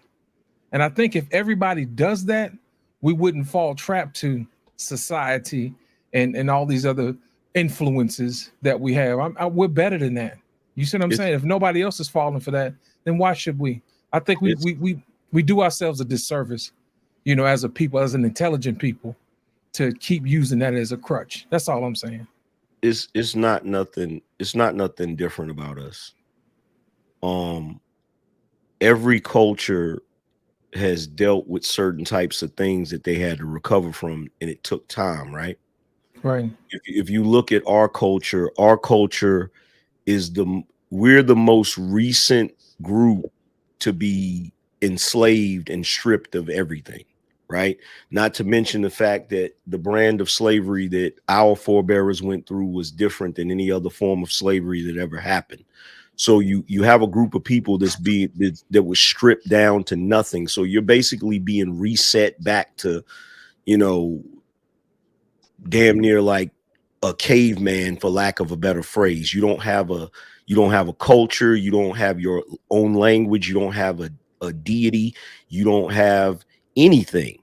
So if you look at where we're at right now, you go back and you look at other cultures historically, we're kind of in that phase. We're still kind of in a savage phase. And that's the problem. We're the only group that has recently been reset. And we can't see it because we're in the modern age with everybody else, but we're operating like right now. If you look at Chicago and you look at how the brothers is acting in Chicago, right? Right. They're doing the same thing the Vikings did back in the day. Their behavior is damn near mimicking what the Vikings did back in the day. The savagery, the tattoos on their face, the braids, the running around, going to war with each other over territory. That's what the problem is. We've been reset. And unfortunately we're having to go through the process of improving while everybody else is ahead of us. That's the problem, in my opinion. Understand. Black man, you can go ahead and run the tape. Anybody had any anybody want to follow up? RP? Nobody? Okay. Black man, you can go ahead and run the tape.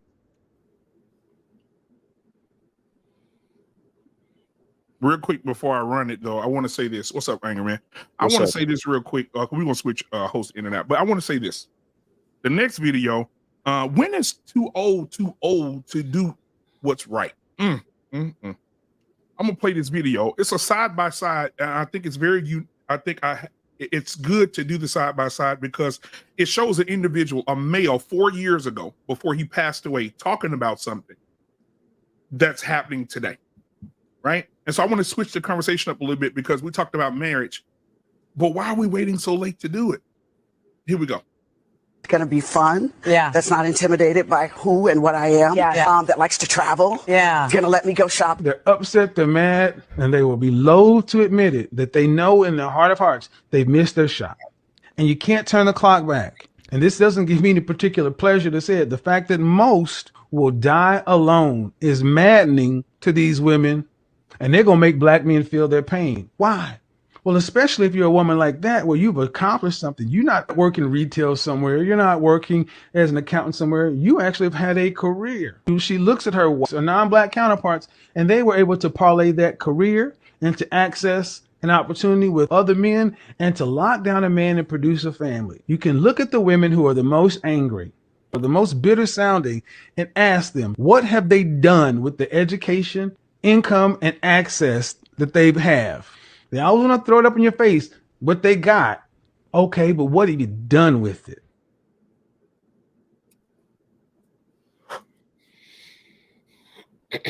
I want to get the ladies in here. I want to get the ladies in here.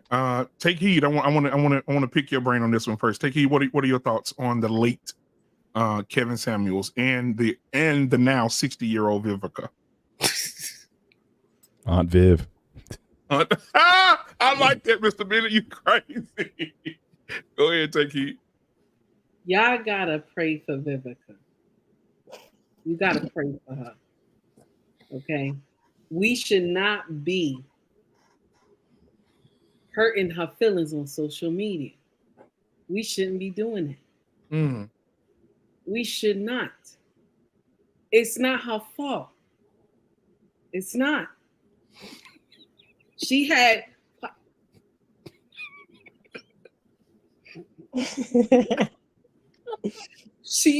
first of all, okay, she had a lot of men that wanted her, okay, and she decided, I don't want none of y'all ninjas, okay. So we should not be sad or angry with her because she wanted to live her life. Okay. And now she's 60 years old, talking about she taking new dick applications. Listen, y'all gotta stop talking about Vivica, okay? Because she liked one of my posts about a year ago. Y'all gonna stop talking about her. Because somebody told me she make more money than I do, and I shouldn't be doing no video about her in the first place. I give two shits how much money she make than me. Okay? I got my shit right. I met my husband when I was There it is. I got my shit right. You ain't get your shit right. So I got the right to talk about your shit. You came to social media and told everybody that you was taking boyfriend applications. Do you know how many men wanted you back then, Vivica? Come on now, let's talk about it. Vivica was fine. Let's talk about it. Fine. A lot of y'all melanated sisters in Hollywood was the finest things walking back in the day. Now y'all up here talking about you need a warm body to be on top of you. Lisa Ray? Lisa Ray. Come on now. Diamond. She ain't no diamond no more. What is we doing? Because y'all didn't put it together right, baby. And a lot of them is mad, and they will continually be mad with Kevin Samuels. May his soul rest in peace. They're going to continually be mad with this man. You want to know why? Because everybody loves his content and it's all over social media. Everything he said is coming to pass. That's a damn shame. That's a damn shame. They all got together to roast him. When God called him to glory, they all got together to roast him. But look at that. Ain't God good? Look at that. Ain't God good? All the stuff he said still came to pass. And it's sad. It don't make no sense. But, you know, listen. Black don't crack. That's what y'all say. Black don't crack. I don't need no man. Men ain't shit. That's what y'all say. But when I want to just remind you, when I close this computer, okay, and I walk my happy ass upstairs. Come on, talk to us. I got a king laying on the bed. Okay, I'm gonna get some loving. Okay, I don't need no type of machine. I'm gonna get some loving. I'm sorry. I'm sorry, not sorry. Okay, and I'm done. I'm finished. The thing about what Kevin said, it's like what Weebay told his baby mother in The Wire. He said, remember who I am and remember my word, because no matter where you go, it's my word that's gonna find you. And what women of today got to understand, men were put in the position of leadership for a reason. We have foresight. We can see further down the road in a lot of cases. And so she could get mad about what Kevin said, but when he said it, we all knew it was true.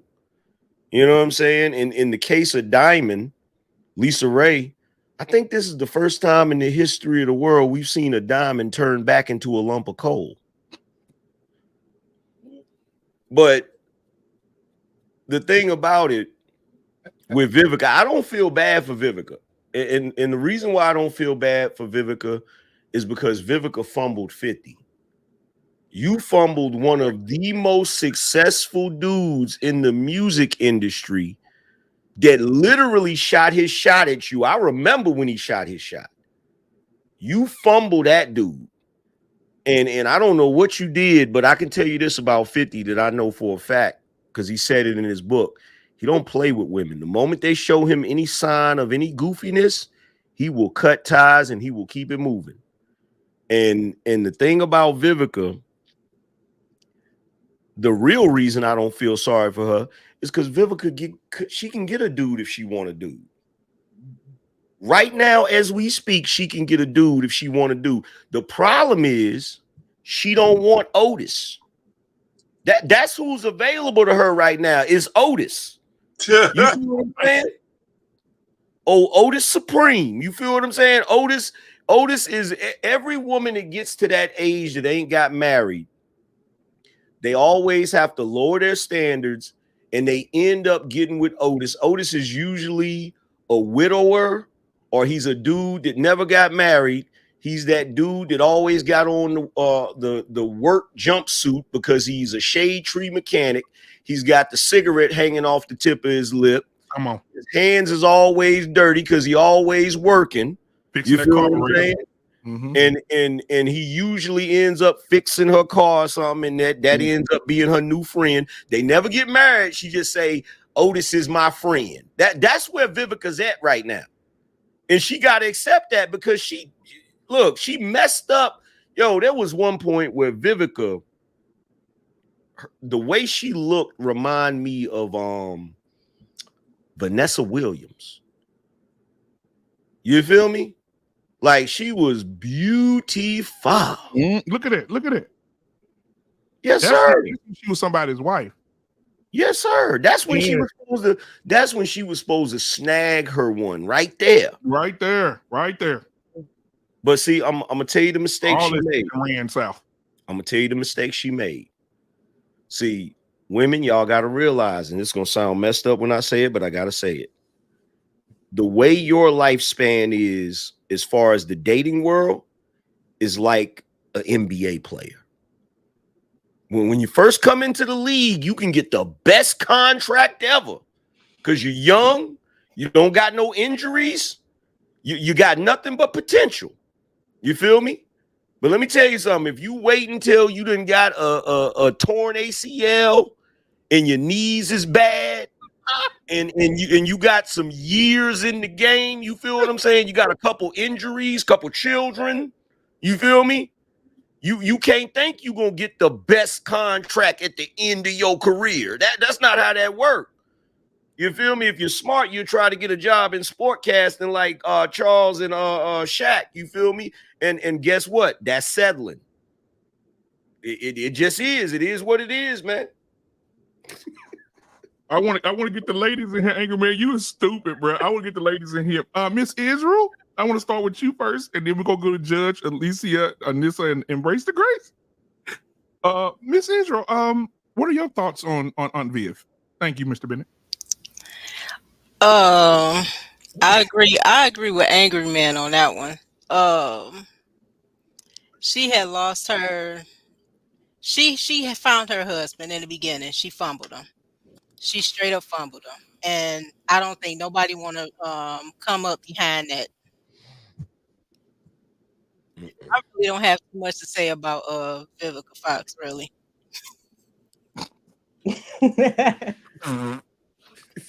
She had lost cause to me. I'm sorry. That girl, she got so much Botox in her face. If these women knew what this Botox was, Botox is nothing but botulism fluid that they put in dead bodies. And you put it all in your face. That's why her face looked dead. I'm sorry. Well, I have a question though, guys. You know, because I don't want to do Aunt Viv like this. Y'all ain't shit. I just want to say that. You know she looked like Madam, right? Right. Hey, Angry Man. That's the point I'm making. Angry Man. How do you go from this, right, to this? Mm-hmm. Hey, if you get a chance one day, find the next time you talk about it, find that picture of that puppet Madam from back in the day. This is the woman. Now, this is the woman that said, I don't need no man. This is the woman that say, please come get me. Please. I told you all she needs. Otis, he fixed somebody's carburetor right now. Oh, Otis Supreme. He a rich woman's lover right now. He a rich woman's lover and a poor woman's dream. I'm telling you, Otis Supreme. I cannot just stand by and let y'all go him on Vivica like that. Come on, Take Heed. You know she do look like Madam on Solid Gold. She looks just like that. Listen, y'all cannot just get up here and talk about my melanated sister like that. Black don't crack, damn it. Okay. Now listen. The next thing you're gonna see, Take Heed, before we get you in here, Alicia, get ready. The next thing you're gonna see, she's gonna be asking for a man with a bathing suit on like this. Wow. You know, it's gonna get if it get, then she gonna be over there like this. She's gonna be with them. Listen. Alicia. You ain't shit. Alicia, wait a minute, you okay? Alicia, you okay over there? You traumatizing her. She's traumatized. She is traumatized. You muted, baby. You muted. Unmute yourself. We need to hear from you. You still muted. Oh my God. While we waiting on her to get unmuted. There we go. Can you hear me now? Yeah, I can. Yes. Y'all wrong. What are your thoughts, Alicia? What is your advice for Madam? Well, I understand her. I understand the fear that a lot of us have when it comes to commitment, because as our wonderful friend Trey says, look around. I mean, look around, look at the stats. It's everywhere. You see so much failure stories, unsuccessful stories that is, it's terrifying. But as Kevin Samuel says, it's like being in a car accident. If you get in a car accident, if you are paraplegic or if you're fine, whatever the case may be, does that stop you from riding the car again? So it's it's her choice, and she's living with the consequences. No, I can just wish her the best. Hopefully she does find an Otis fixing the carburetor. I don't mind an Otis. Okay. Anissa, I don't know. You need to reach out to Vivica and tell her it's over. Unless she's going to accept the butcher at the local Kroger's, it's pretty much over. Anissa, what do you think? What are your thoughts? I have three things to say about it. I think that when you think about Vivica and women like her who are in that Hollywood scene, you have a limited time to make it in Hollywood. So unfortunately, their hottest years, where they look the best, the body is the best, is where they really need to be putting the energy into their careers in Hollywood. So it really becomes their primary focus. If you're on that scene, like you want to make it, you want to get on, you want to be in all the movies or whatever, because you have a short time to do that. Unfortunately, Two words. Angela Bassett. Ooh, that is true. Yes, right. I know. I just threw that out. That's true, but for the majority, you have to kind of strike while you're hot. So their focus is, it becomes career and trying to make it and do all of those things, and they're probably not even thinking about marriage and children and all of that to their detriment, because like you said, then you wake up and you're 60 and you're looking for someone, but she still is Vivica Fox. She's not the average woman. Her options still might not be as plentiful, but they still might be a little better than the average woman simply because she is Vivica. Now, she has definitely had too many fillers in her face. She has definitely overdone it. You have to be careful when you start doing procedures and stuff, because it can really, her face does not look the same at all. So I'm sad to hear that, to see that with with Vivica. But the second thing I was going to say is, I think sometimes we spend, when we talk about the snow bunnies and all of that, we've got to learn to be more strategic than we are. We're not strategic. We are not strategic. And I think we spend too much time in subpar situations sometimes. You wasted, 10, 12 years on somebody that probably should have only got 6 months. Oh my God. But then you wasted all of these years, and now you're, at a certain point, and it's like, oh my God, I gave all of this to this guy, hoping that it would work out, hoping that he would marry me, and it just doesn't pan out, and then, you are where you are. So got to be strategic, ladies, and you got to stop wasting time. If you're intentional and you know that you want to be married and be a wife, you cannot waste time in subpar situations. You just can't. Now, if you look at Vivica, she's the example of what you don't want, ladies. But Angela Bassett got married at an early age. No, she didn't. No, she didn't. No, she didn't. No, how old was she? She got married at 40. No, she married Courtney at 40. They actually knew each other at Yale drama school. Right. Went their separate ways, reconnected, and they got married then. But she was almost 40 years old, and the kids they have, she had to have through a surrogate. So she actually lucked out, because most women don't get that chance again. But they were able to reconnect. So I'm not hating her for it, but it's not like she got married in her 20s. No, that's not the story. That wasn't luck. That wasn't luck. That wasn't luck. She shot a buzzer beater. That's what that was. That's luck. That's the luck is going.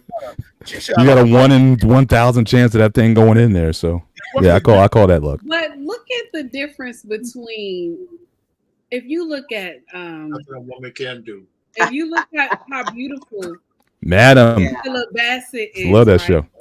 Look at Angela Bassett. Yeah. And then you look right now at Vivica Fox. I'm just saying. It's a difference. It's a It's a difference. big difference. And I you don't know should why take a Vivica look at it. let them put that stuff in her face. It So, just so, changed her whole face structure. And I'm gonna say so let me just say something. this real quick, BMU. Let me say this real quick. I'll be real fast. Listen, I tell women this all the time. There's absolutely nothing you can't do by being married other than getting some penis from somebody else. You could become a star. You could get your education. You could do all of that shit and still be married. And so when they say, I got to get all this education and all this bullshit and I have to be single to do it, that's absolute fucking bullshit. Absolutely. You got the There's right nothing guy. you can't do. There's nothing you can't do Only thing you married. can't do is get some Absolutely. other dick. That's it. And Yeah. a lot of women reject that shit because they want to be free to suck on the straw of another man anytime they want to. Everything else is all bullshit. And so I'm telling you, I mean, our lives will be much, listen, women, I believe you control the sexual marketplace. And if you don't get your head together that you can be a star and be married at the same time, have a family at the same time. Look at all the hyenas who came after the kicker from the Kansas City Chiefs.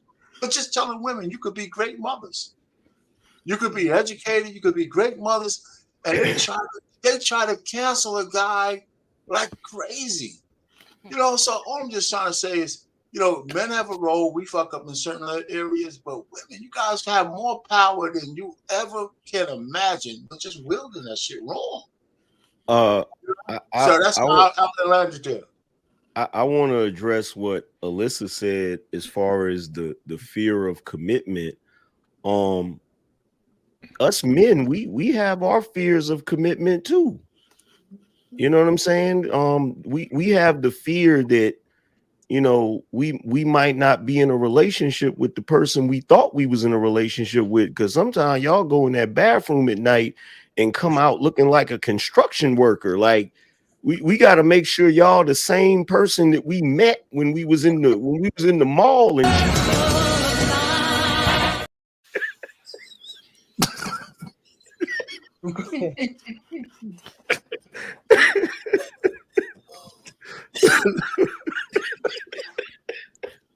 so trust.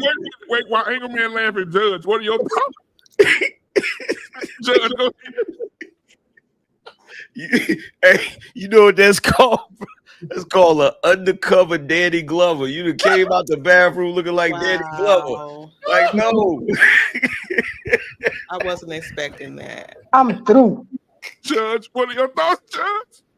I think it's way too late to get the best of the best right now. But I'm not saying it's too late for her, but she waited a little too late. She's 60. Now, if I'm 60 and I'm not married, well, I might as well just go and stay single. So that's the other thing, though. But everybody says she need to go find Otis. That's the other thing nobody's talking about. Whether you a male or a female, who the hell want to get married at 60? I wouldn't mind. I would try if something happens where I was still single. I would still try. Yeah. Gosh. Hey. At 60, you can't even stand your children, much less somebody else. Like, for real. Yeah, that's right when those vaginal walls start to spread. Like they doing this. Nah, I didn't say that. I ain't even. They fighting each other. Just embrace the grace. Your thoughts? Shout out to Kevin Samuels. He was the greatest, but this is the epitome. Winter has come from Vivica Fox. Yes. And ladies, take heed. Like that plug. Take heed to that message that this is what can happen with your unrealistic expectations. You passing over Brad, who's the electrician and the plumber, because you want to chase the goddamn bag. Okay, you can't take your PhDs with you. You can't take your money. You can't take your bags. You can't take your cars with you. You leave a legacy with your children and your family. When you're dying in the hospital, you don't have your car in the room. You don't have your purses in the room. What do you have? You have your family there. You have your family there. I went to graduations last week with my son, and most of them girls were already talking about college and finding a husband. You know what I'm saying? But we a lot of us are not. I got married late. I got married at 31. I got married late. I went to college, did all that. I mean, but I did it and had one kid. But Vivica Fox, winter has come for her. Feminism tricked her. Disney movies tricked her with the happily ever after story. So she just needs to go on girls trip and kick it until she kicks the bucket, because and she need to get with Otis, because Otis gonna change the oil for her and keep it lubed. Otis got a pension. She better get with Otis. Exactly, because she's not getting any more scripts. She's not working like Angela Bassett. She's not executive producing anything. Yeah, she ain't doing but nothing. She's not even in a gym. Is she even working out, man? I mean, No, yeah, she's Angela stay in the gym, man. warranty commercials with Ice-T. She doing what? Extended warranty commercials with Ice-T.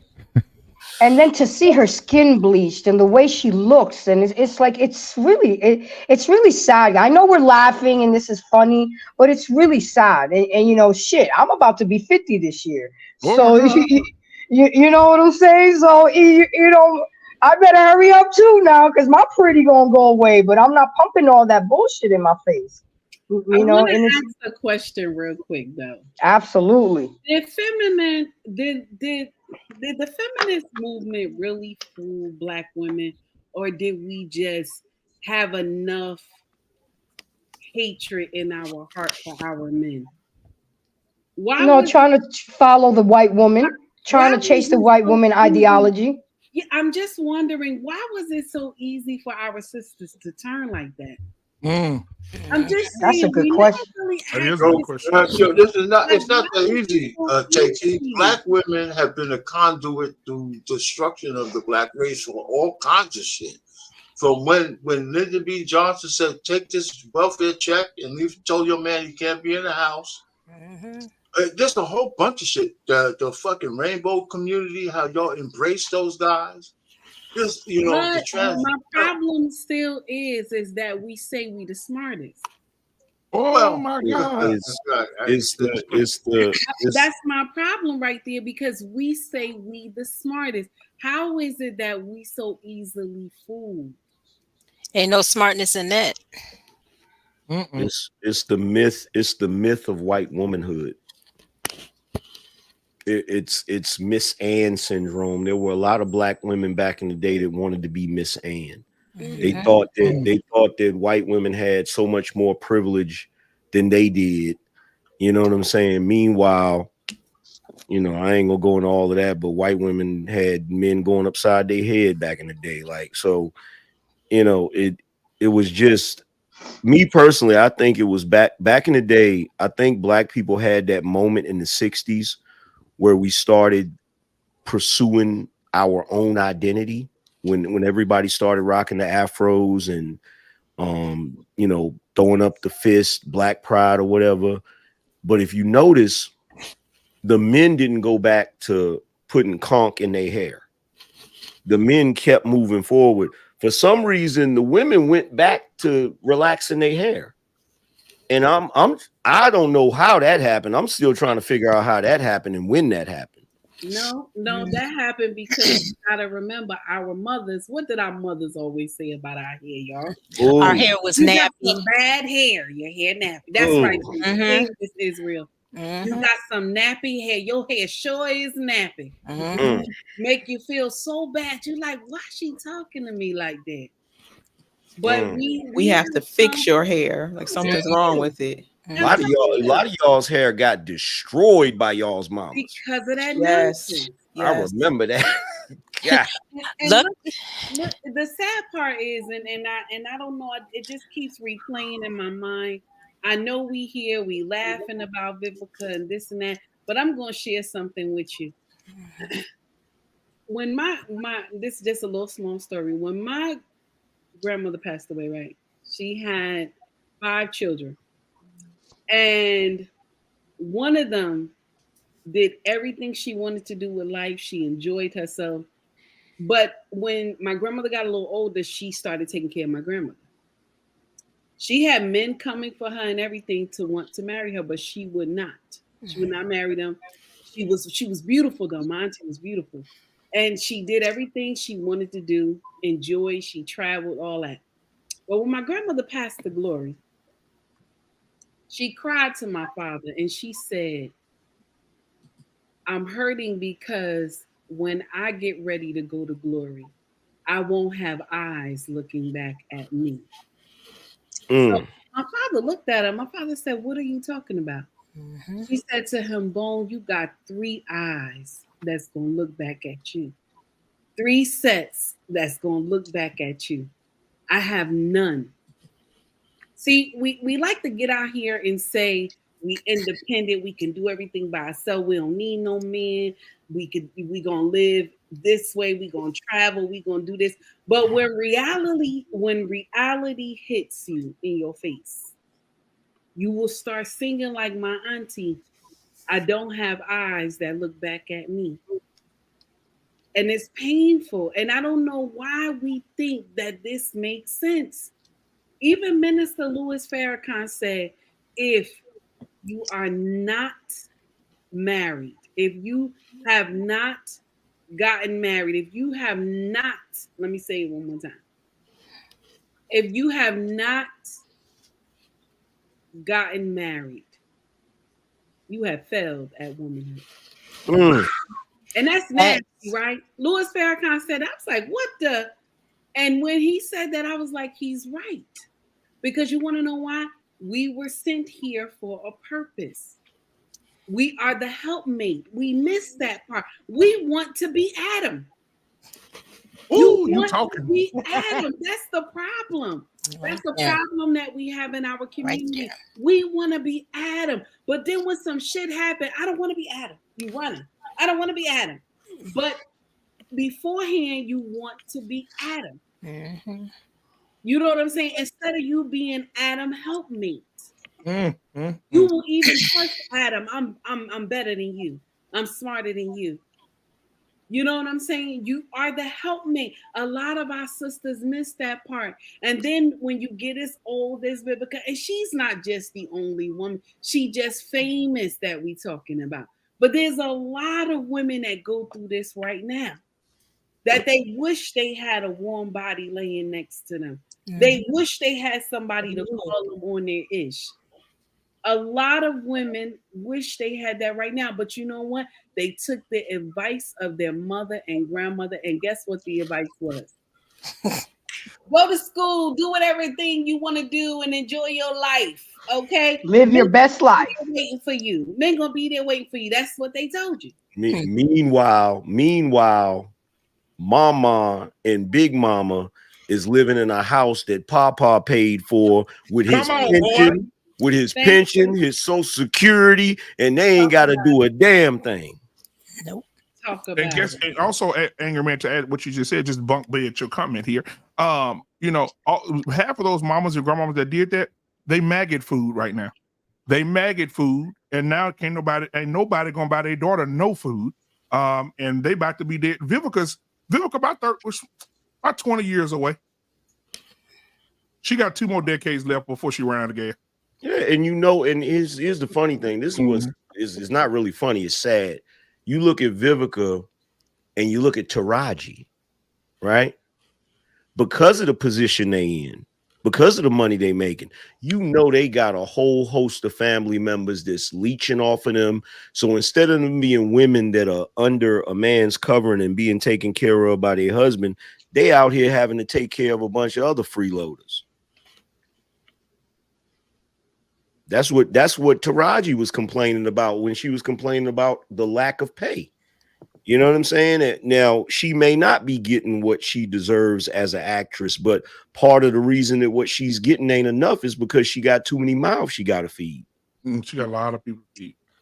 I'm going to say this too about loving yourself, right? Because the reason that Vivica put that stuff in her face, she put that cow manure in her face, is because she thought it was the fountain of youth. It's not the fountain of youth, ma'am. Your face looked like an official NBA basketball. And and I'm trying to just. I'm looking around Hollywood. Let me tell you somebody I used to be infatuated with. That damn Serena Williams. Oh, Serena Williams. That woman used to make my spirit itch. Just, Lord have mercy. And the other day I saw her doing an interview. I said, what the fuck happened to Serena? You mean Mufasa? What the fuck happened? Ooh, that po child. Yeah,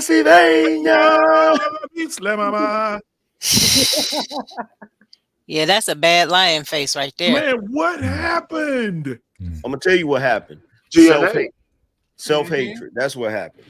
Yeah, but she got clowned a lot for her career, though. I remember black women and black men calling her manly looking and whatnot. I mean, that's she got clowned a lot back in the day for being. Hold on, Mr. Yes, it was. Yes, it was. Now, look, I loved it. Look, it wasn't coming from me. I'm just saying I heard that a lot from the people around me. Mr. Bennett, wait a second, brother. That's right. That's not true. There was a lot of brothers. I didn't say there weren't. I didn't say there weren't. Look, here's the thing. Listen what I'm saying now. I'm not saying what you said is wrong. There were people that clowned her. Men and women. But she too muscular. Oh, she too mean. I heard that a lot. But there were just as many men. Praise the Lord. That would have stepped over 20 women to get to her. Now, look, here's the problem. Right? The problem with her is she had so much self-hatred because of colorism and plantation politics that she was hearing the people talking junk about her more than the people that was praising her. Oh, that yeah. But that's human though, right? You can have everybody in the world calling, saying great things about you, but that one person could mess you up, and that's something you carry with you. For me, let me tell you something. Let me tell you something about me, and I can't relate to the women's experience, but there ain't enough shit talking in the world for nobody to get me to mess my face up like that. I'm sorry. I'm with you there, bro. I'm sorry. I'm with you there. Okay. I still disagree. I still disagree that you can lay that on the feet of black men. Hold on. I didn't say black men. I said a lot of the criticism came from black women. Yeah, it is. Black women were clowning her, talking about her body and her look and everything. You know what? Let me just say this real. BM, you can go. I believe she looks like the way she does is because she's taken DNA from a white man and she's around white people and she felt insecure. What are you talking about, R-Pain? She felt insecure. So the man rubbed off on R-Pain. She felt insecure about the way she looked around the people that she runs with. Lord, and so she's trying to find a way to look more like them. We had a panel on here talking about the DNA transfer and all that kind of shit. She loves a white man. She wants to be closer to that dude. And she's doing everything she can to be more in tune with the way that guy looks. And that's what I'm thinking. So hey, bro, come on now, dog. Come on, man. I know this is a little higher level shit for some of you motherfuckers. But I'm just saying that's how I see it. R-Pain. Who would want to alter this? A black woman. Oh my God! A black woman. Brothers weren't. I said. Like I said, brothers weren't giving the smoke like that. Very few. She got a blonde wig on. Mr. Billy, can we just shut up? Shut up, R-Pain. Listen. Can we just for one moment, R-Pain, just look, nigga. The only one's gonna be mad at that is a sister. A brother's not gonna be upset, angry at that. Hair or no hair.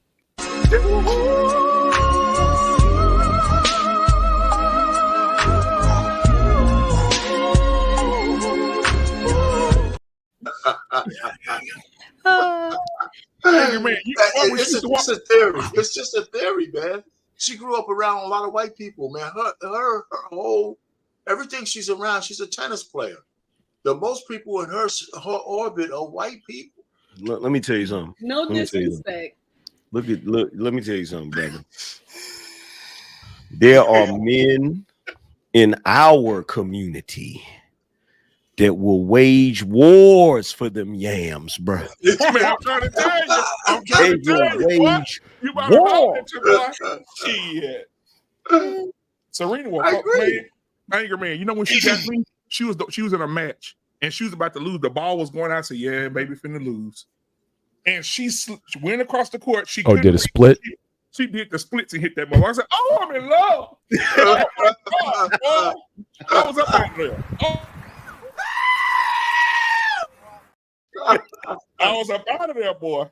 Woo, it's a lot of women that's buying her body, actually. And when they was talking about her back then, because believe me, I know, because I used to be talked about too, but it's a natural body. They are jealous. The reason why a lot of these, and I call them pseudo sisterhoods, I call them, my name, what I coined it is pseudo hyena hood.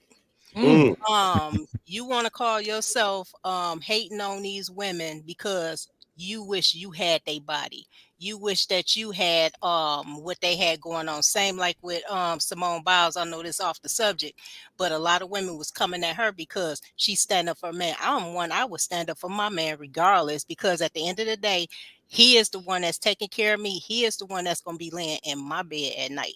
And I ain't got to worry about nobody's opinions about anything, because you're the one that's lonely, not me. And Simone, she did right by going in on them about talking about her husband. And when they was talking about how dare she pursue him, I pursued mine. Right. Look, my wife said this. She said she finds it interesting that back in the day, when she was younger, people, like other women, would talk about her because she had a big booty, right? Mm-hmm. And now they run around here buying big booties, buying them, 50% off Memorial Day sales. And I told her, I said, well, I tell you what, if I had encountered you back then, you feel what I'm saying? I wouldn't have had nothing messed up to say. I'd have been mesmerized by them yams. You feel me, boy? Can you imagine Serena Williams walking in butt naked saying "Be still"? What? Oh my God. That one. Ooh. And you know what?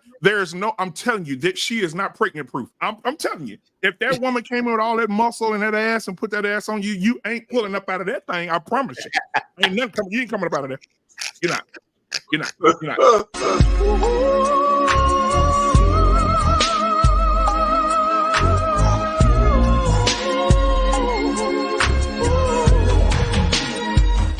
That Rebello's pops. You guys want to know another sad one?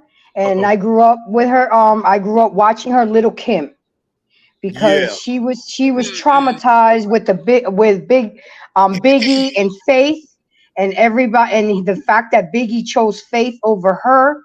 And I mean, it's trauma. And I did a show on colorism, and it starts with our aunties and our big mamas with the colorism bullshit with little girls. And it's really sad. I was called the N-word in my family by my brother because I'm the only one with melanated.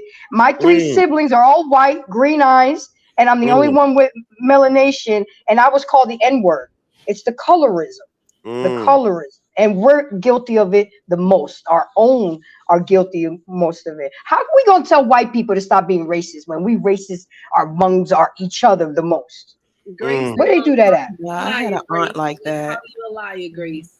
They're going to call you a liar, baby. They're going to say auntie and mama never said nothing like that. They were sweet old women. They never said nothing. Right? Oh, no, they was ruthless. They used to take me and relax my hair. They didn't want my hair. They were like, well, we perming your hair at 6 years old. I didn't need it, but I done heard women say some of the most horrible shit, especially to my dark-skinned cousins.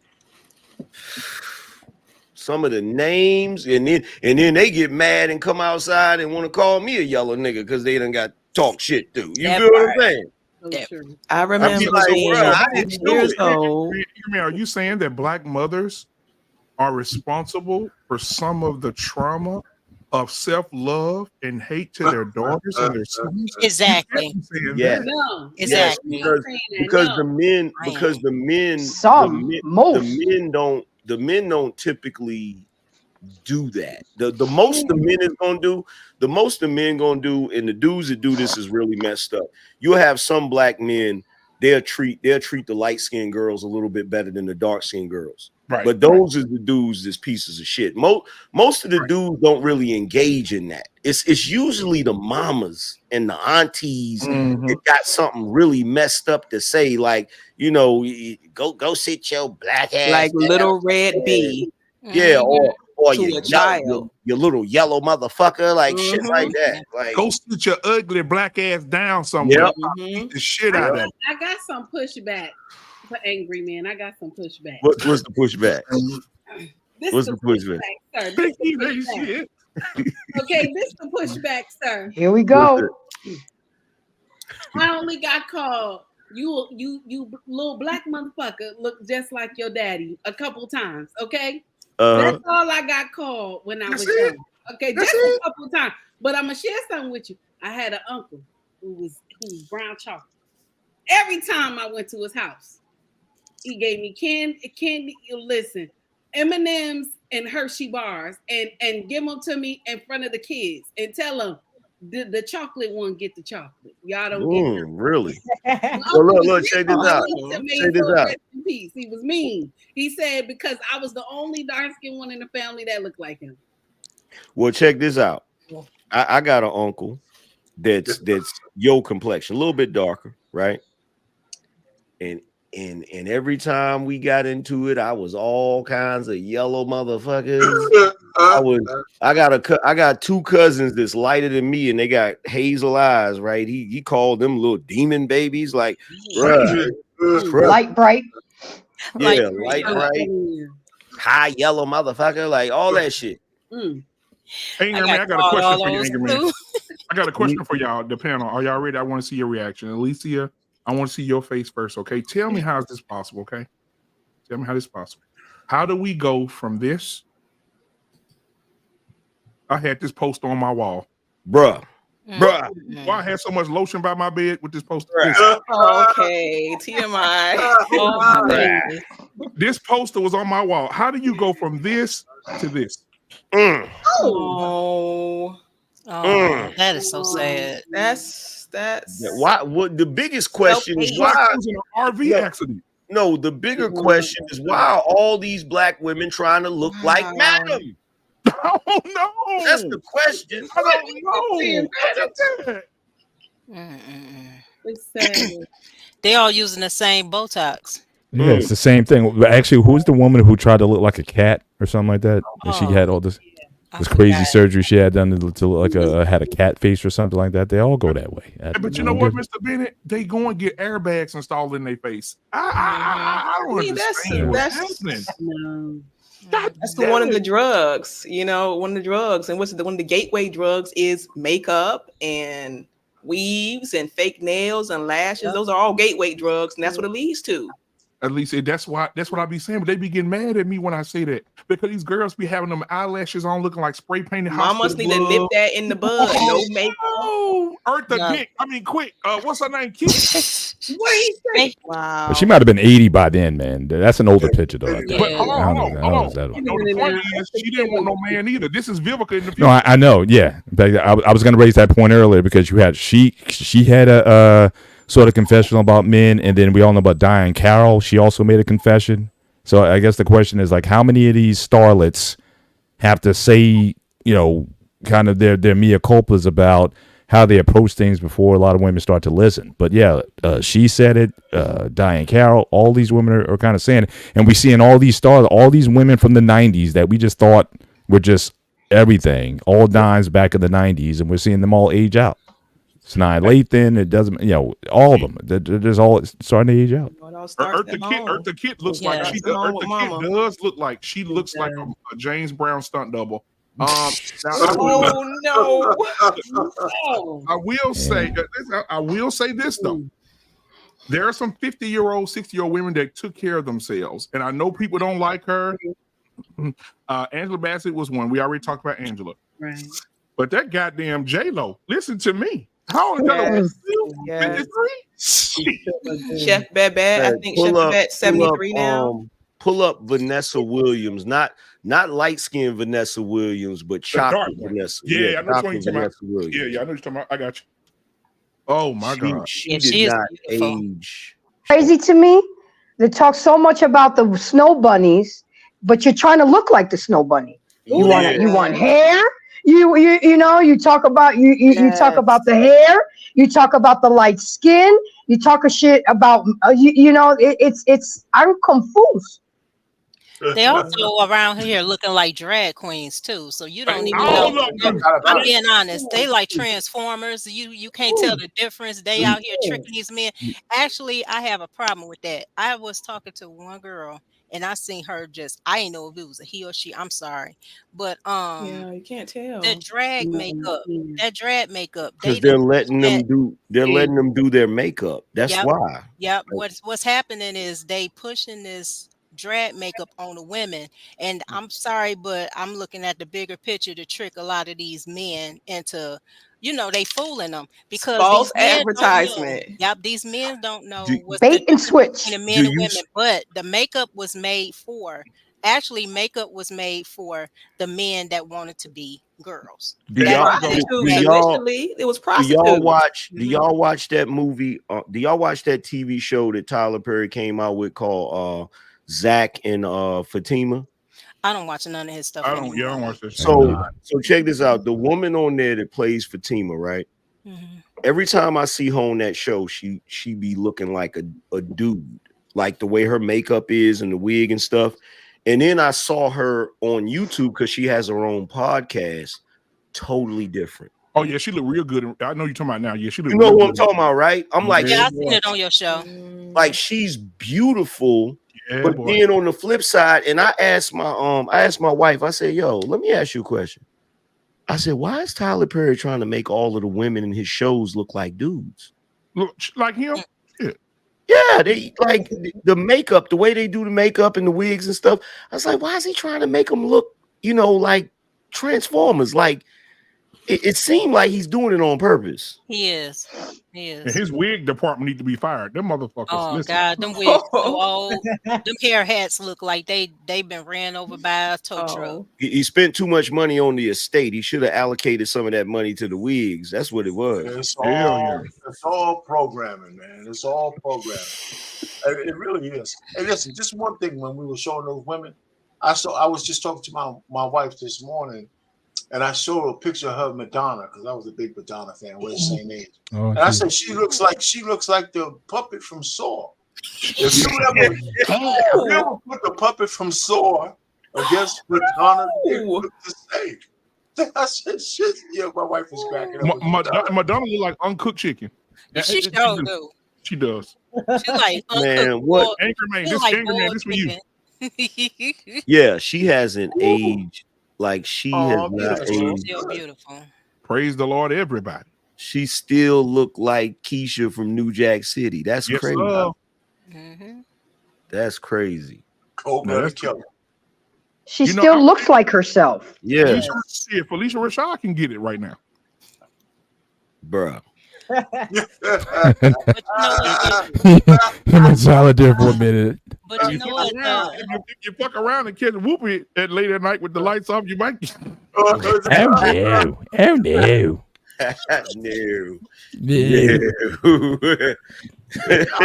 I'll never tell it. I'll never tell it. That's for sure. Oh my God. Oh man. Oh That's my God. crazy.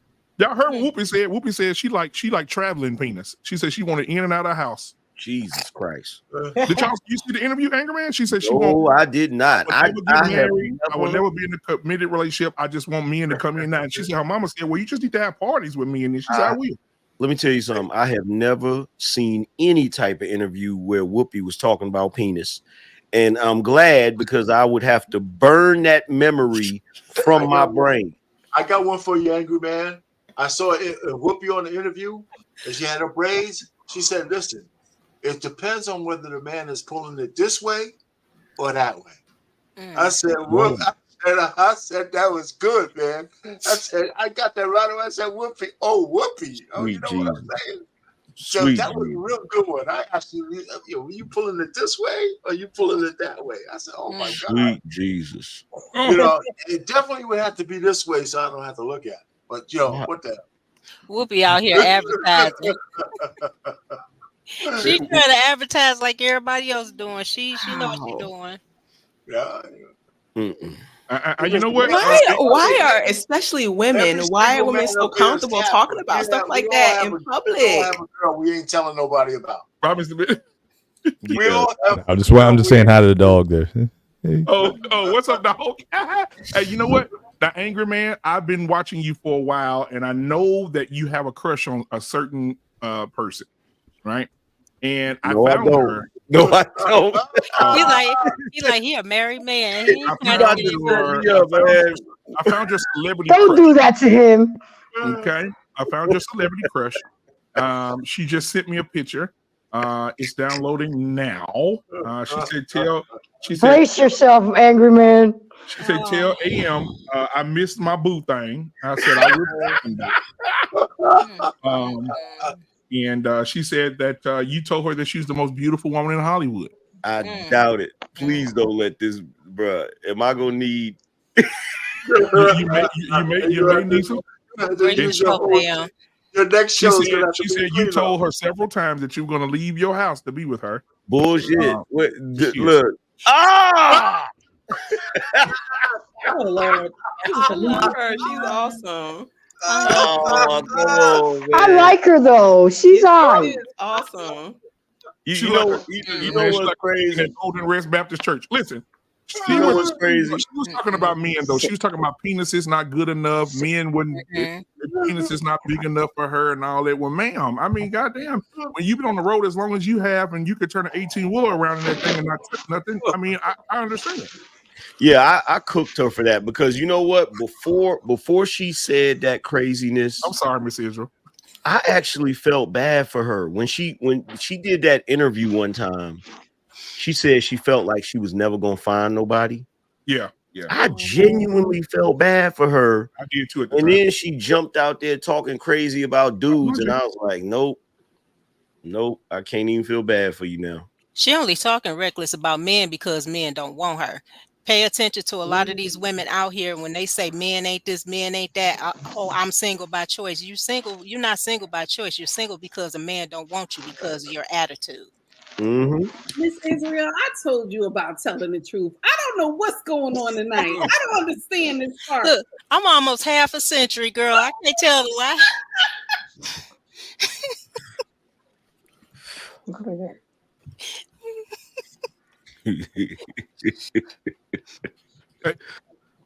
Who is that? It's the 70s, ain't it? Praise the Lord, everybody. Yeah. Man. You know what? My fro. Oh my goodness, bro. I mean, the women just were different. I mean, look, the asses were normal. You know, you didn't have to worry about one of the shocks going out in the ass or oh no. One of the ass cheeks losing combustion. You didn't have to worry about it. Face is natural. Hey, brother, could you I imagine? heard those BBL smell. I heard that too. Could you imagine? When hey, you know what they said? The girls that got BBLs, when they fart, pollution go up 15%. No. Hey, could you imagine living in the 70s, bro? Like being a teen, being a late teen, early 20 in the 70s. Yes. And seeing Pam Grier walking down the sidewalk. Yeah. Why was we always excited to see Pam Grier? It'd be male or female. Any one of us been excited. Man, Pam Grier, boy. Listen to me.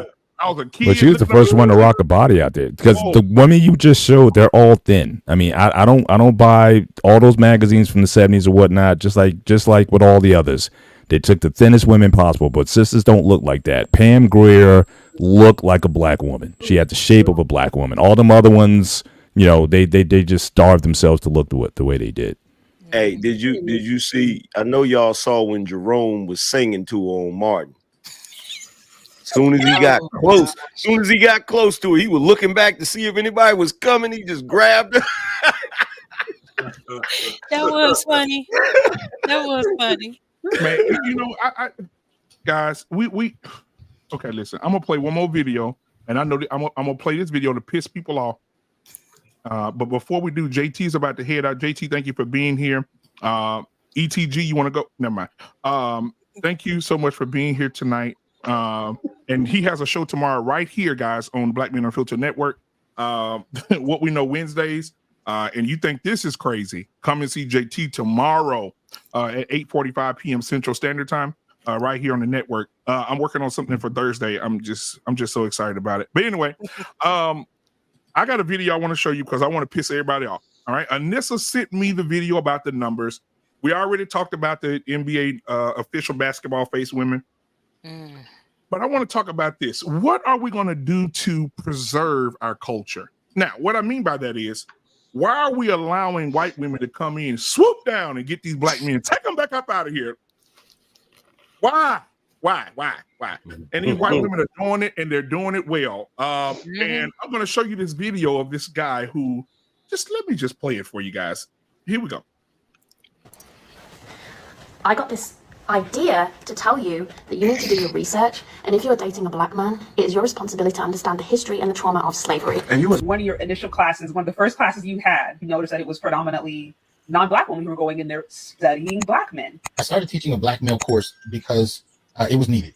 I noticed I started to get this population of white women. Yeah. I don't know why they were there. And when I began to kind of ask them, in the hallways, under the, why are you taking this class? And I started to find, oh, well, my boyfriend is, and I want to understand him and his family, or, I'm trying to date some of the men on the basketball team or football team or whatever, but I don't understand them. So another 3 or 4 years after that, I noticed the population shifted from, white women to Latinas, and the Latinas were coming in with the same kind of intensity. You're literally telling me that you had a class that was dedicated to black men, where black women have an opportunity to study their men, understand what they're going through, understand how to relate to them better. And instead of us doing that, you have other women of other ethnic groups, other races going in, taking note, using it as ammo to get the quote unquote best men out there. So it's like, I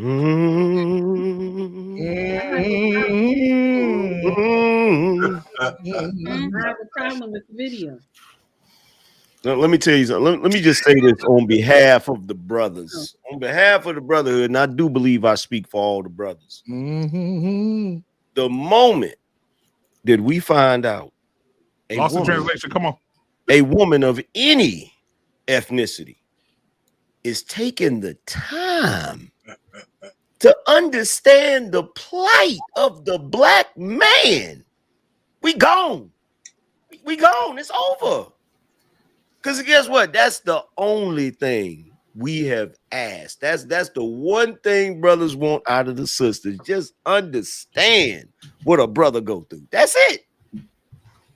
Just understand it. I would like to say something, please. And I'm out to take heed. All right, Anissa, bring it in, Anissa. I hear you. Okay, now. The black woman is God. I'm tired. No, y'all gonna stop. Are you afraid of these facts you're about to get? Y'all gonna stop. I'm trying to keep a straight face so it's not working. Y'all not gonna be getting up here talking about my sisters like that. Okay. Look, their sisters need to straighten up. We don't want to know how our brothers is faring. We don't want to know. Okay. We don't want to know. The black woman is God. She made him. She made him. She got the right to critique him and say whatever she want to say about him. And then when she's 60 years old, talking about she taking new dick applications.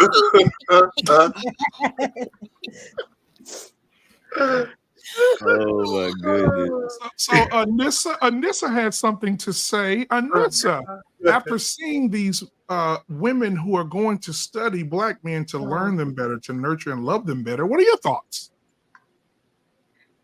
Nobody should understand our men better than we do. You better come tonight.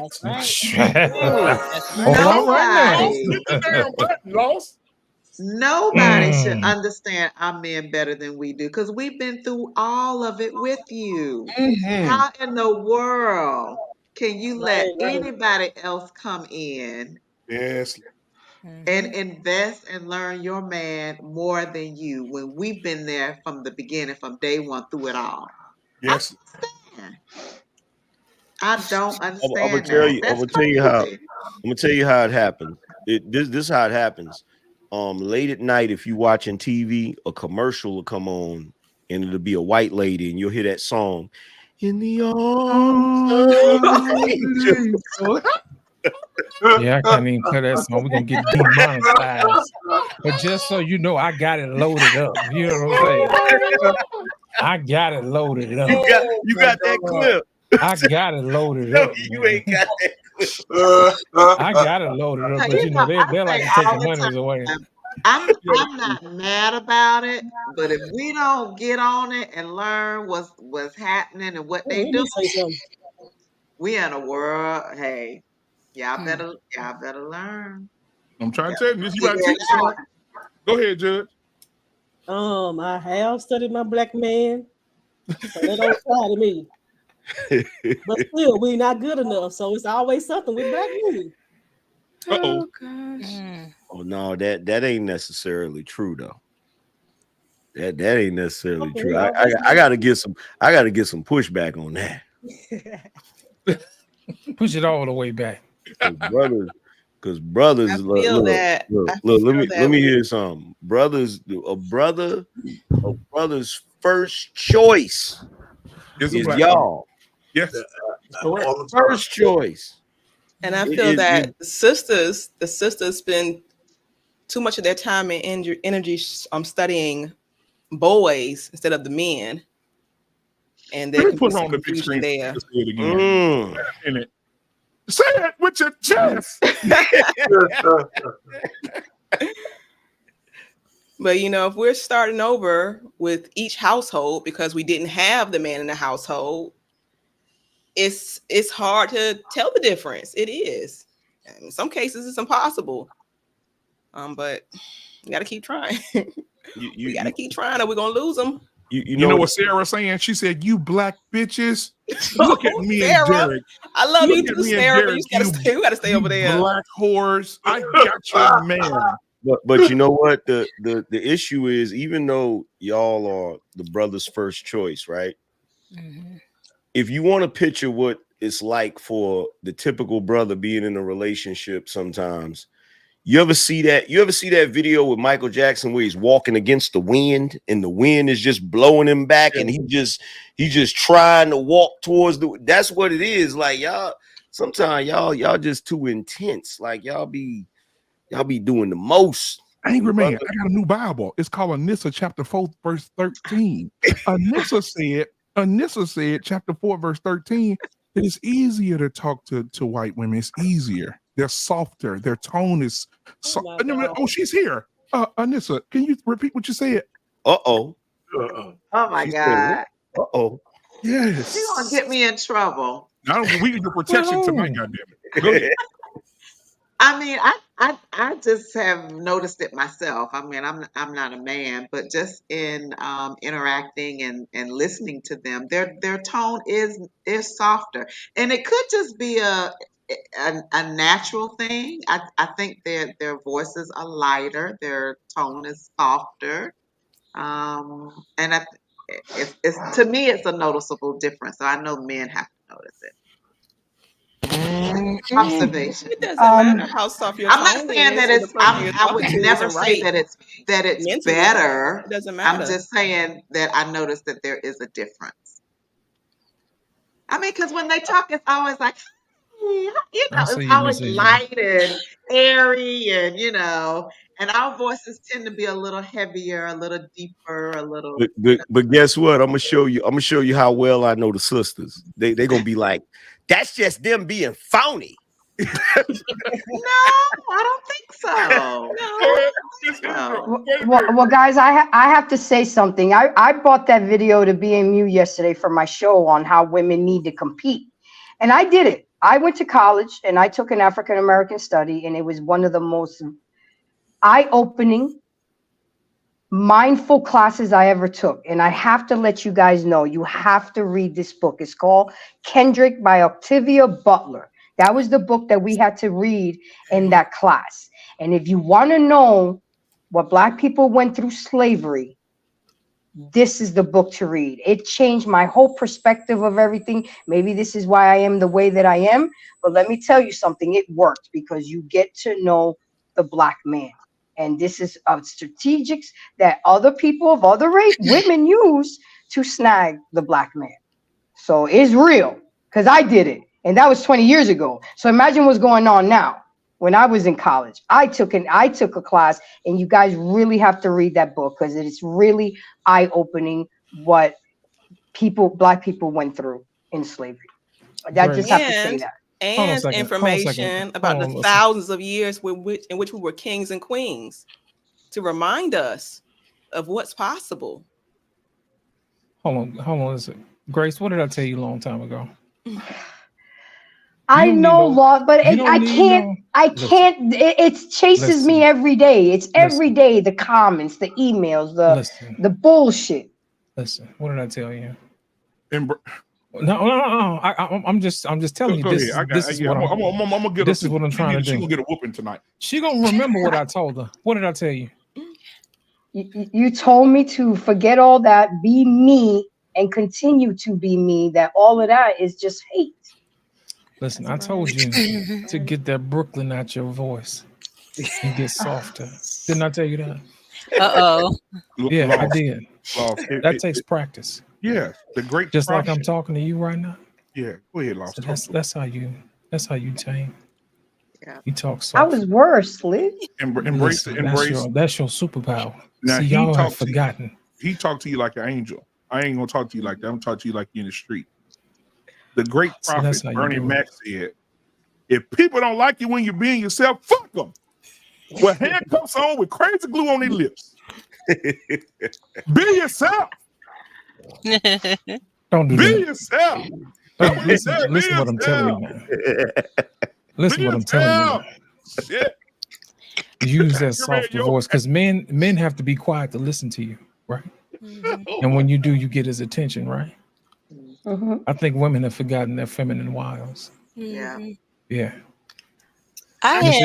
So I guess I don't fall in the category that I speak soft. No. All it takes is practice, baby. Yeah, it takes practice. I don't fall in that category. I don't fall in that. I can't. Listen. I don't either. Take heed. I've seen you do it. We got so stop playing. Okay. I've seen you do it. Take heed. So stop playing. I know a professional when I see one. And stop it now. I just want to share this with y'all. I gotta go because my husband got a big day tomorrow, and I gotta. Oh, you said your husband got a big, and then you went blank. Your mic went. I want you to reiterate this because I want. You said my husband got a big, and your mic stopped. So start over. Well, you know, I can't. You know, well, my king. Anyway,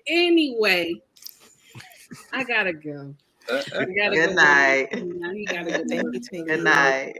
We love Good night, you. sis. What time? I'll talk with you tomorrow. To take heed. Take heed. Tell them what time you go on in the morning so they can come and support you, sweetheart. 9:30 a.m. Eastern Standard Time. I try my best to make it at 9:30. More than likely, I'm always there at 9:30. But then, out of the blue, sometimes I might not be there at 9:30. It depends on if my king had gave me an assignment and I got to get that shit done first. So then after that, I'm there. 9:30, I'm there. Okay. Much love to everybody. Y'all have Thank you, Techie. Go real good. And Angry Man, I'm gonna share something with you. My brother, I love your content. I don't care what I nobody appreciate says. it. I love your content, my brother. Y'all take heed to the message. Have a good night, everybody. Hey, speaking of Anger Man, listen, I just want you to send me the clip of you with the cigar in your mouth and you staring and the shit just fall out your mouth. That shit is funny as fuck. That shit is hilarious, bro. I'll be laughing my ass off. But listen, man, I want to get Miss Israel in here because she's been waiting patiently to discuss this matter about the snow bunny epidemic. Miss Israel, what are your thoughts about the snow bunny epidemic? Okay, I have a lot to Did you say. see the NFL draft? Did anybody see the NFL draft? All the top 10 black players who got selected all had white women. Yep. Oh. Yes, I seen that. But my thing is this: everybody thinking it's white women is winning because the way we talk. It's not the way we talk. It's not our tone. It's the way that we disrespect the black man, and we also don't show them reverence. The white women, they showing them respect and reverence, even if they faking it. They know how to finagle that. Our problem is that we don't know how to respect the man. I don't know if it's because you didn't have your father in your life, or you went through some traumatic episode with a man growing up. Either way it go, our society can't grow at all if you don't show respect to your man, your husband. I'm not gonna say no boyfriends. I don't believe in boyfriend girlfriends. In order for a lot of us women to learn our husbands, we have to show that respect. We have to have that reverence, because if we don't, you're going to open the doors up for the cleanup woman, and then you wondering why he's cheating and everything else, because you're not doing your job. A man's ego needs to be fed, and if you don't feed his ego, somebody will. And 9 times out of 10, these white women just wait. Bad enough we got these hyena sisters waiting for us to drop the ball with our husbands. Now you have, and you're going to always have the snow bunnies waiting in the midst as well, but the snow bunny's gonna win over these hyenas. The hyenas just gonna get they box dug out, and that's about it. But they won't get married. They'll marry these white girls before they'll marry a hyena. Can I say something? I said something the other night. I pissed a lot of people off about 3 weeks ago. I don't think I pissed Lost in Translation off, but I said this. And Take Heat almost fell out of her chair. Shout out to Take Heat. She just left. I said the most eligible bachelor is the mistreated husband. I agree. And so those white women, if you go out and just watch, like you just said, just watch. You ain't got to go out and do nothing special. Just watch. The white women. Let me give it to you. The black man walks to the door. He's upset. I don't feel like talking, Julia. Oh my God. Billy, Marianne, get your jackets, get your coat. You're going to your aunt's house tonight. Baby, I know it's not me. It has to be something else. You need to talk to. I'm going to take the kids to my aunt's house, give you some time to relax. When I come back, we're going to talk through this thing, okay? Now, let's go over to the other side. I don't want to talk to you, Anthonicia. I don't give a fuck if you want to talk to you. You don't talk to the motherfuckers at your job like that. You definitely not gonna come in this motherfucker talking to me like that. My motherfucking daddy dead. I don't have to say shit to you. Matter of fact, you can get your shit and get the fuck up out of here. That's what you can do. You're right. Where's the line? It's no line there, and it's another thing. I'm sorry to cut you off. You ain't cut me off, baby. Preach. But it's a lot of these women too. I'm sorry, I have to say, are black and brown women. Okay. When it comes to the submissiveness, I'm not submissive. I'm not being submissive to no man. He ain't my daddy, but your boss act like your daddy, and every time he tell you jump, you be like, how high? But when it comes to your man and he asks you to do something, I ain't your maid, I ain't this, I ain't that. But that boss tell you to clean up something that they spilt on the floor, you yes sir, and you'll do it. You have that same energy for that boss. The same energy you have for that boss, you supposed to have triple the energy for that husband of yours. Did you hear what I said? I didn't say nothing because I need to clip it. Damn. Okay, so there is pretty obvious that our men need respect foremost, the validation regularly. With that being said, gentlemen, what do you feel the women need? Because it has to be a balance. You said, what do y'all need? What do you mean as far as in the relationship? Yes, absolutely. The men are saying they need respect and validation and, things of that nature. What do you feel the women need? Let me explain something to you. Men are commanded to love women, right? Yeah, it's kind of hard to love you when you're yelling and being honoring and disrespectful. So it's like one of those chicken or the egg things. What comes first? It's easier to love you when you're softer. It's easier to love you when you're understanding. Okay. It's easier to love you when you're accountable for your own actions. So let's say that that's the situation. They are soft, accountable, and so forth. What else do we need? Because we love you as well. And you say that men. I got the answer for you. Come on, your man. Love, protection, provision, comfort, emotional support, and leadership. Okay. All right. Thank you. Appreciate that. Oh man, speak to that. And I forgot one more thing. What's the best way to say it? Pongo Pygmaeus. Sometimes you don't need much, but I got the medicine. You know what I'm saying? I got the Pongo medicine. Pygmaeus, boy. That's what it is. Every woman need that Pongo Pygmaeus. What is that? I don't know. Hold on, let me play it for you again. I told you this. I feel like I'm so out of touch. I told you the 4 F. What do you call it? I told you the 4 F's. If you can get the 4 F's out of a man, you winning. Right. If he can fix shit, finance shit, fight shit, and you know the last F. I ain't gonna say But AM, that comes naturally. A lot of these women don't know that comes naturally if you produce that feminine wiles that you have, and you have to have for the first two I said, the respect and the reverence. I had to learn. This is my second marriage. My first marriage, I'm not going to say too much about him because we had children. We both had our mistakes because we was younger. But with this second husband of mine, I love him too. But anyway, he ain't playing no stuff, and I'm not the type that will play with him.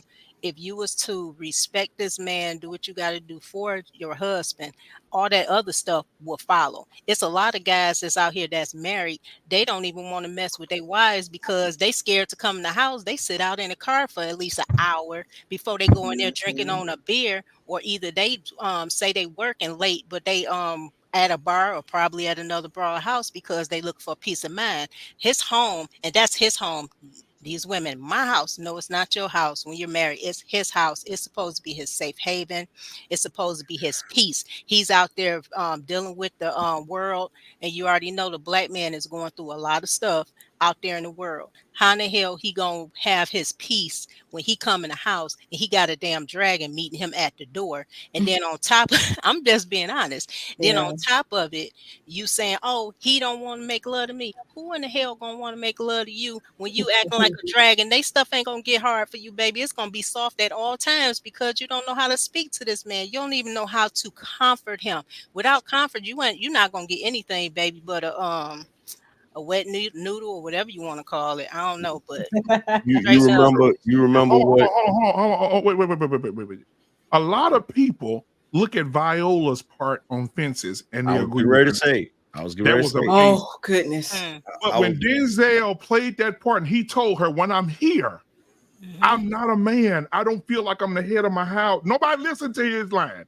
I don't feel like when I'm over there, I can laugh. Can laugh so much and feel like it fill up the whole room. You read my mind, BM, because I was gonna say it.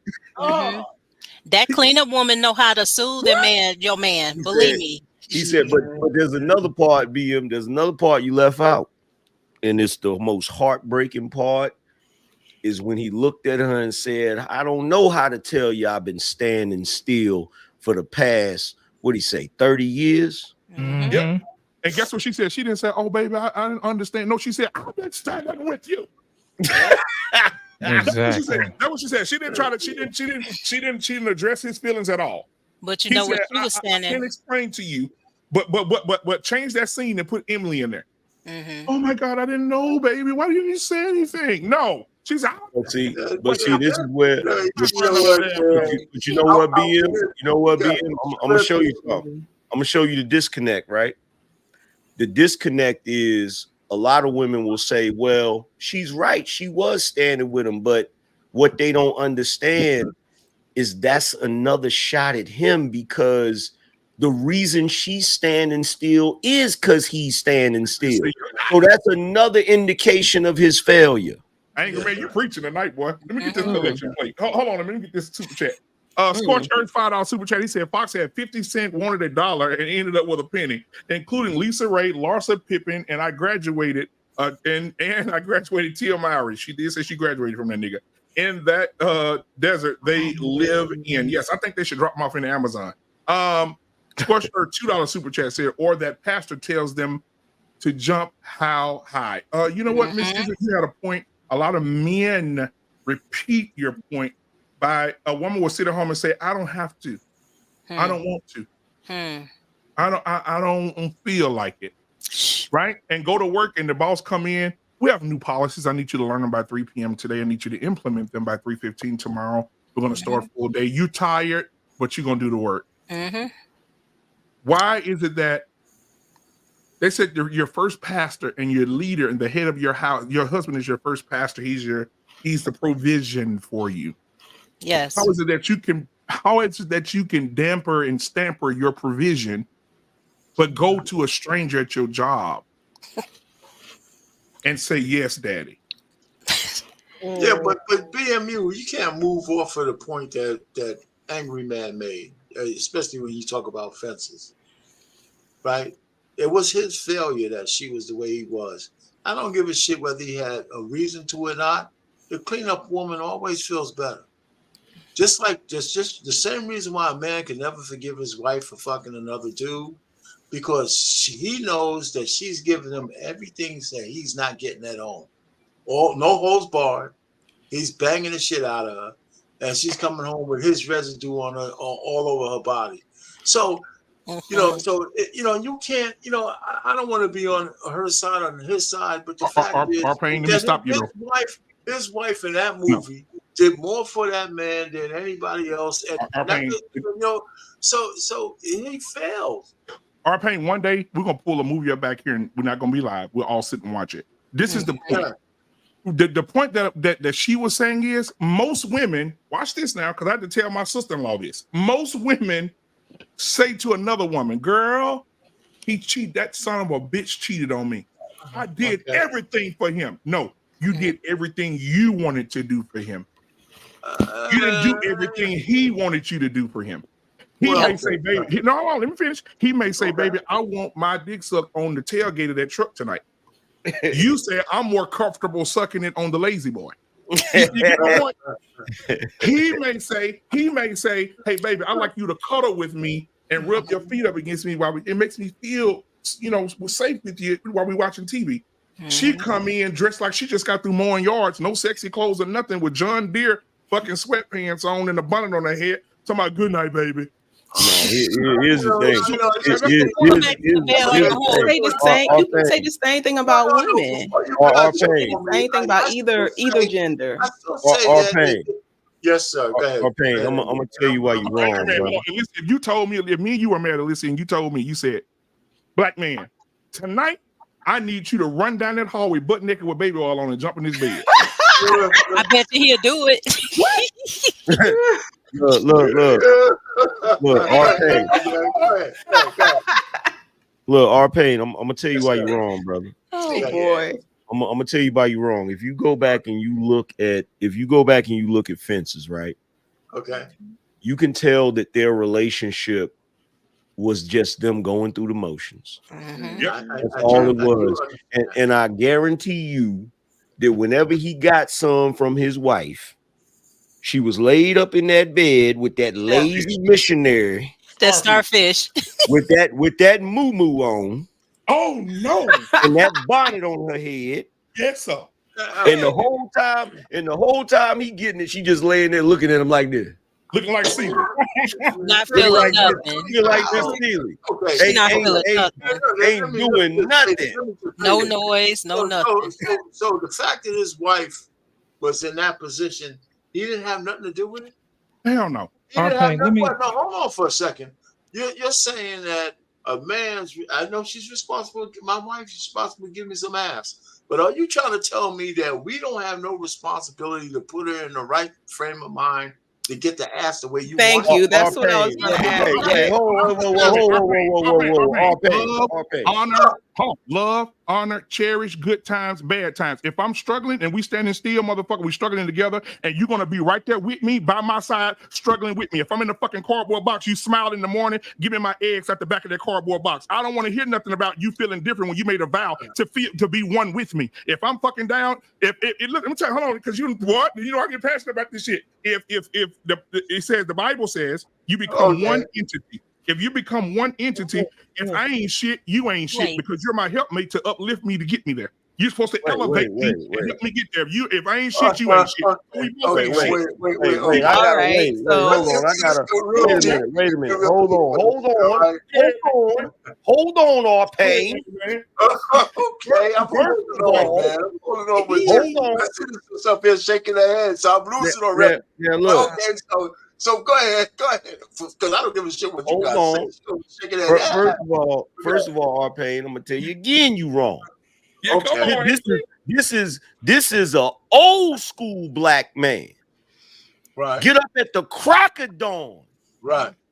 Work all day like a dog. Right. Come home on Friday and give his woman the whole paycheck. The whole check. Right. Now I done gave you everything I can give you. That's what he said. Right. And you're in here, you're still looking. Matter of fact, put me on the big screen real quick. I got you. You worry. You're on your way, Doc. You're on your way. Let me put you up here. Hold on. There you go. Alan gave you everything I got to give you. With the finger. And you still in here like you need more. When I'm down there with her, I can laugh. I can laugh so big that it fill up the whole room. How I'm supposed to tell you that I've been standing still for the past 30 years? I've been standing with you. With the bubble, right? With the bubble. Listen, you know what? A question, ladies and gentlemen, a question. Do you all think that women need as much validation and respect as men? When the woman comes home from working and has to take care of the kids or whatever the case may be, do you believe that's the same? We need the same amount, or is there? Well, wait a minute.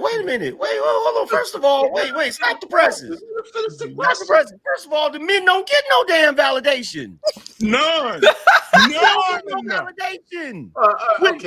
When Mother's Day come, you're getting roses, you're getting candy, you're getting taken out to dinner. The kids is sitting there putting together macaroni, crochet, and all of that shit. When Father's Day come, you get a pair of socks and maybe some tools so your ass can go fix something and be productive. Come on now, those holidays, that's not really important. The big scheme of things, those are not important. That's one day a year. I'm talking about every other day. Let me see. Wait. We're not just talking about. Wait a minute. We're not just talking about Valentine's Day. We talking about Valentine's Day. We talking about wedding anniversary. We talking about Christmas. We talking about birthday. We talking about and then on top of that, the regular. I'm gonna throw this scenario out there. I know this is outside the norm. Hold on. Embrace the Grace said this 2 weeks ago. Embrace the Grace said the only time a man will get his flowers is at his funeral.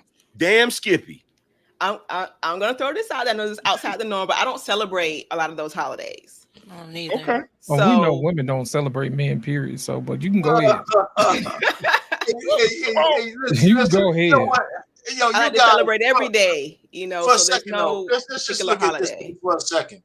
Listen, I'm not saying Angry Man is wrong about all of what women get as opposed to we don't need all that validation that women get. The point is that I believe that not that it's our obligation. You got to understand how to keep your woman in the mood that she needs to be in to satisfy you. Now, she has an obligation to satisfy you regardless, but you can sit there and be like a jackhammer and say, shit, you know what? I'm going to whip my pants out, go to work, baby, because it's your obligation. Or you can press the right buttons So she's in the right frame of mind when you need her to be, no matter what's going on. So that's how I look at it. Now, I'm not saying you guys are wrong. I got something to say. I do too. Let me take some Arpain. Let me tell Arpain something. I'm gonna land the fucking plane in the ocean. No, you're not, because I'm gonna pick it up and take off with it too soon as you're done Let with me it. tell you something, Arpain. Let me help you. Let me help you, Arpain. Yes, sir. You gotta understand. See, even Google pissed off. Listen, let me tell you something. When it comes to what you just said, yes, there are women. Lord, give me the right words to say here. I got them. There are women. Not you. Your wife. You going home, baby? I gotta be filled up. I need you to fill my cup up, and I need to be filled. I need to be filled. And there's a woman down the street that will fuck you with a John Deere cap on, with a boxers with a hole in the ass of it. They don't give a fuck about that shit. That the girl, the woman that want to fuck their husband. No, I'm not. You want to use to my full. Hey, listen, hold on. If I gotta go home and I gotta do 10 things to get one thing, and the girl down the street saying I ain't gotta do nothing, I don't think that kind of man is qualified for marriage, because marriage is work, and it's ain't for woman. They're not willing to work at it. Can I go after Lit? Hold on. I want to go after Embrace. Hold on, I'm gonna start cutting mics in a minute. Y'all been talking. Everybody's saying all kinds of shit, Lynn. Here's the thing. I ain't said what I got to say yet. Yes, sir. Go ahead, man. Now, I'm gonna show you exactly what you guys saw, and I'm gonna let you know what happened Friday is exactly what this situation is, and I'm about to break it down to you. It is a tactic used by women and moist men. It is called deflection and redirection.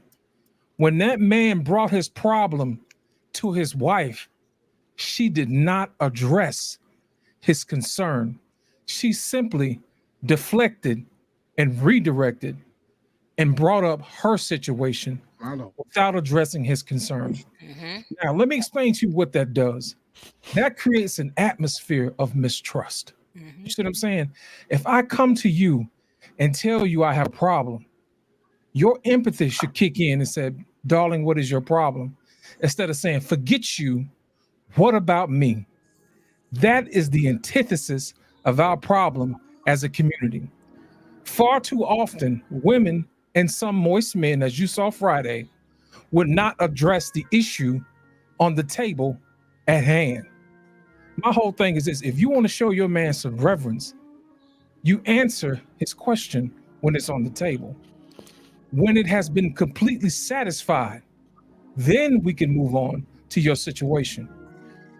Don't ignore what he said, because what it does is it allows someone else to come in and listen to what he has to say. And guess whose fault it is? It's your own fault. You know how I know? It's because the other woman has learned how to listen first. The other woman has learned to address his issues first so she can get what she wants. My question to you, ladies, and some of these other moist men, how come you can't do the same?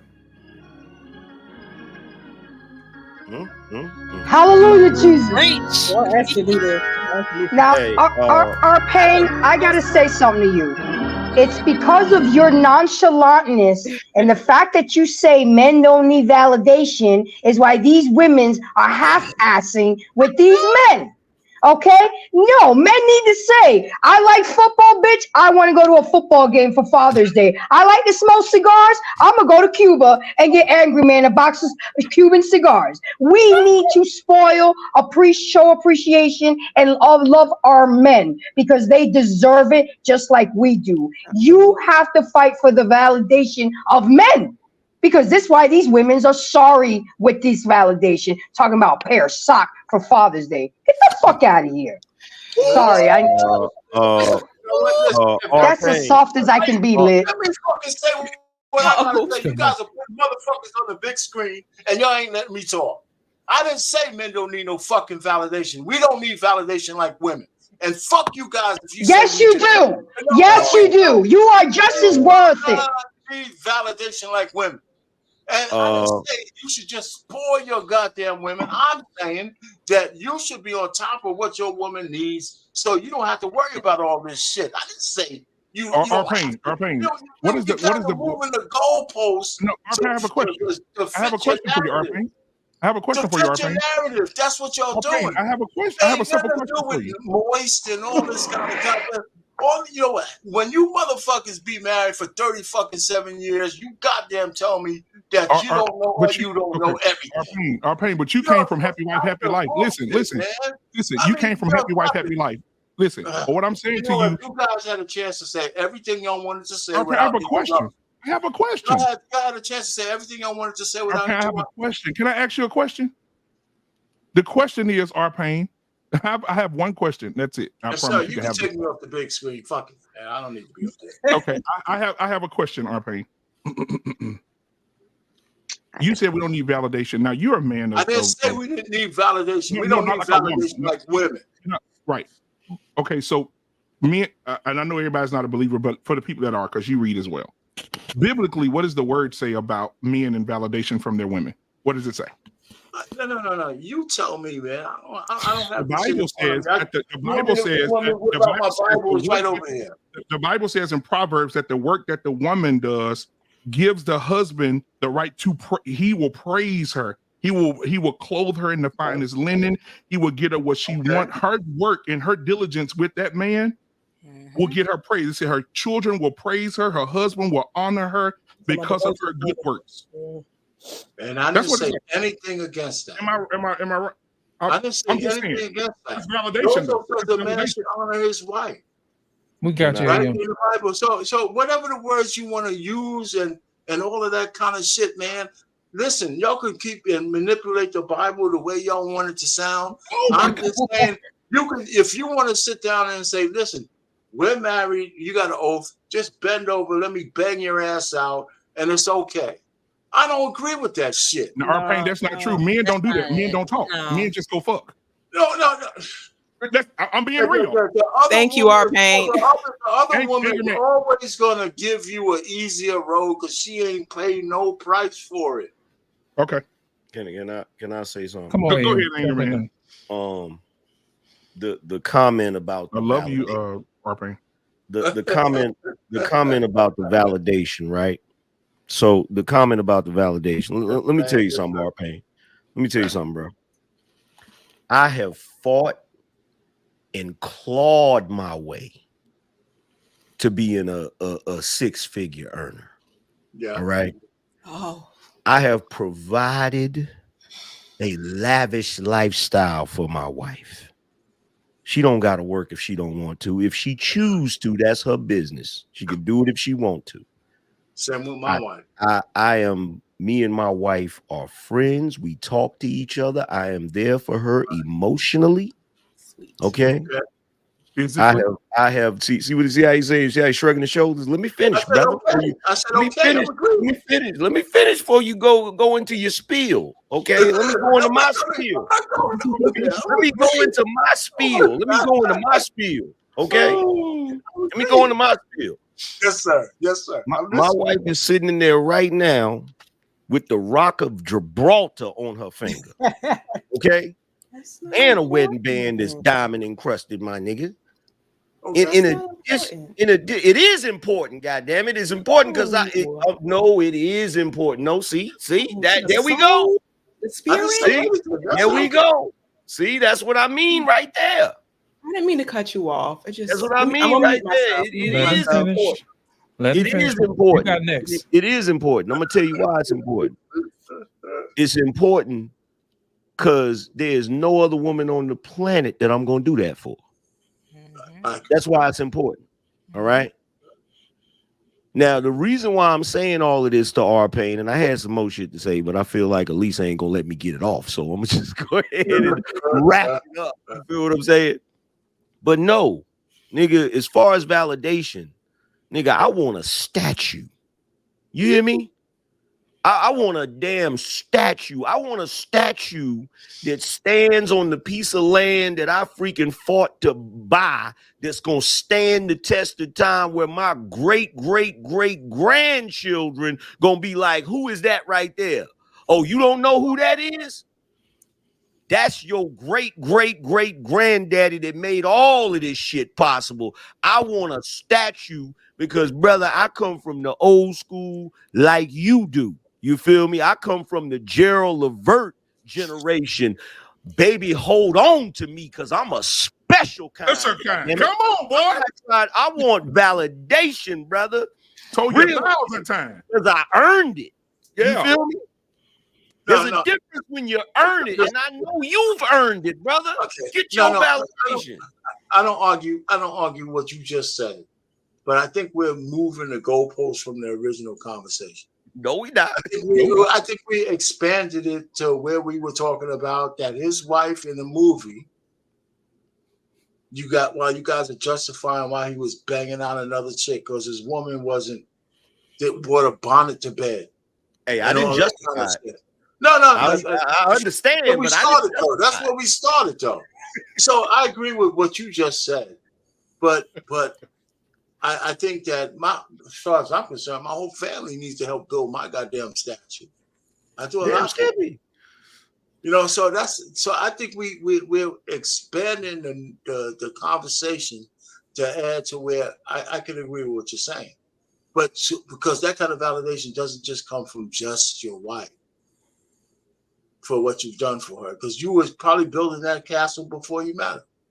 So all I'm just trying to say is I don't disagree, and I don't disagree with all the stuff you guys are saying. But when you kind of justify from looking at that movie where we started, I think that we're belittling the contribution that his wife who stuck by him did for all of those 30 years. And I don't care if you guys shake your head or not. I watched the movie just like y'all. And the fact that she was willing to take on a kid from his bastard wife and raise that kid just like hers is something the average woman would never do. And all of this trying to say is let's try to be consistent, you know. So we went on around a thing, but you know, so I can't really disagree with some of the stuff you're saying. But if we start from that origin and looking at the movie, we just interpret it a little bit different. That's all. Shout out to Uncle Rick. Uncle Rick said 3 weeks ago, I think it was 3 weeks on the barbershop. He said, if staying at home and doing all the woman duties, like she was on the movie, right? She took care of the house, took care of everything, right? She worked her ass off. In the words of Uncle Rick, shout out to Uncle Rick. Uncle Rick said, if the work was so hard, then pressure should be on shoulders and not hips. So they should switch jobs. If her job seemed to be a little harder, so he should stay at home. And since the job is harder at home, Uncle Rick said the man should be at the hardest job. And if you feel like she's put more into it than he did, then he was in the wrong position at work. She should have been on the truck, and he should have been at home. I said no such thing. You guys just keep, you know. You said her contribution for 30 years. I didn't say that she did more than him. They both had roles in this whole relationship back in the day where they were. I mean, come on. You guys are reading all kinds of horse shit into this movie. Okay, so anyway, we can move on. We need a movie night. Here's my thing. Hold on a second, y'all. Here's my thing. When are we going to address what men need? We're never going to do it because we're never going to do it because look, here's what the problem is. The problem is for brothers, there is a perpetual hoop jumping. Okay. The moment that you're doing something you're supposed to do, you feel what I'm saying? There's always a new hoop to jump through. You feel me? Because black men, whether you want to admit it or not, are not judged on what we have done. We're judged on what we ain't did. You feel what I'm saying? And the situation in that movie, I didn't say he was right for cheating on his wife, but I damn Skippy understand why the hell he did it. And the problem is the women typically do not want to understand why he did it. So guess what? If that was a problem, the only way that you can ever solve a problem is you have to understand why it's a problem. You have to understand the source of it. You feel me? If that man is lacking something in that household that you provide, that allows the cleanup woman to scoop him up. What did Betty say? She's tough because she really cleans up. She wouldn't be able to clean up unless you lacking something. But the problem is a lot of women do not care to take the time to figure out about women, man. We're talking about me. I understand why he did what he did. I do. I really do. I'm not saying I might not have been doing the same thing, because every man wants a woman who wants to give him some ass in the way he wants it. But so I don't blame him from having another woman. All I'm just trying to say is that if you're in a relationship with a chick, right, a woman, and she's your number one, I'm saying that we have, and I don't want to use the word obligation. We should kind of understand how to put that woman in the position to serve us the way we want her to serve us. And I think men lack in that desire because we think it's an expectation that should just happen because they're women. I'm saying every woman I know, they could say all the bullshit they want, but I'm just trying to say you're not a simp for putting a woman in a position to serve you the way you want her to serve you. That's what we call grooming. That's what we call teaching her to be the kind of wife we want her to be. Y'all can say all the shit that you want. You know, so if you lack doing that, you're going to have trouble. Because if you expect her to do it just because she read something in a book or some other horse shit, you might be lucky that happens. But what are you doing for all these years? You know what? I mean, listen, I hear y'all, man. Listen, I would, you know what? I wouldn't mind banging out the honey that has nothing invested in my life. She's just giving me some good ass. You know what's crazy? You know what's crazy? You know what's crazy about this? You know what's crazy? You know what's crazy about this? What's crazy about this is the main thing Denzel was talking about wasn't even the sex in that situation. It wasn't. The main thing he was talking about was his experience around the woman as opposed to the experience with his wife. And here's the thing, bro. Here's the thing, because you wilding right now. Because can I come to your channel and still listen to your beautiful words in your channel, even though it's just? My God. Of course, I can. Hold on a second. Here's the thing, man. What you guys are saying. That's all. I hear what you're saying. Just a second, Law. Some of that you have him. Arpain, I want to say this: if you've been with a woman if you've been at a job for 30 years. You were an engineer for 30 years. Wonderful career. I mean, how many years you were. Wonderful years of being an engineer and retired. 37. Your first year and your 15th year was a little different, right? It got a little lax, right? You got a little comfortable, right? Because you were there for 15 years, correct? You didn't have to do the same shit you did year 1 and year 15. No. But year 15, I intensified, so I keep getting promoted. Okay. So. Okay, let me make my point. Let me just hop over to my point. Okay. My point is, if you've been married to a woman for 10, 15 years, you've had sex with this woman numerous times. Right. Before you got with her, she would have sex with you in a Sonic drive-through in the trunk. And now that you're married, you have to jump through hoops, go through a whole list of things to get her fired up to do something she did for you for a large fry in a cherry limeade with easy ice. What the fuck? This is shit I be talking about. It's not my experience, though. That's not my experience. Listen, man, you didn't have to fill her up when y'all were dating and fucking like rabbits. She didn't have to do nothing but pick her up. You didn't have to do none of that. And then your first year of marriage, then y'all had kids, and then you invested in this woman for 20 years, and you still got to jump through hoops to put her in the right mindset to give you something that you did. This is that. Go ahead, Angry Man. You can go ahead and go. I don't say I was jumping through hoops. I didn't say you guys. Put him in a body bag. This is that boomer shit. That's exactly. That's what this shit is. That's what this shit is. I tell you, if you motherfuckers who are not boomers live like we would, the world would be much fucking better than it is right now. Bullshit, because boomers is the reason why we where we right now. We hand the shit off to you motherfuckers. The whole world has turned into a piece of shit. Hey, let me tell you something, Arpain. Check this out. This how you know you're dead wrong, brother. I can prove you dead wrong. You know how I can prove it? Because all the women hate, all the men haters in the damn chat is agreeing with you right now. That's how I can prove this shit. The women that's usually in the chat room talking about men ain't shit, men got this problem and that problem, they agreeing with your ass wholeheartedly right now. Because what you're doing is you're taking away agency and accountability from the women.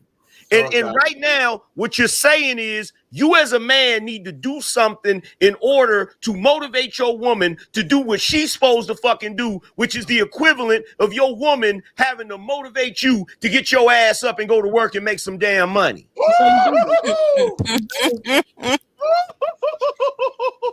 That's what you're doing, brother.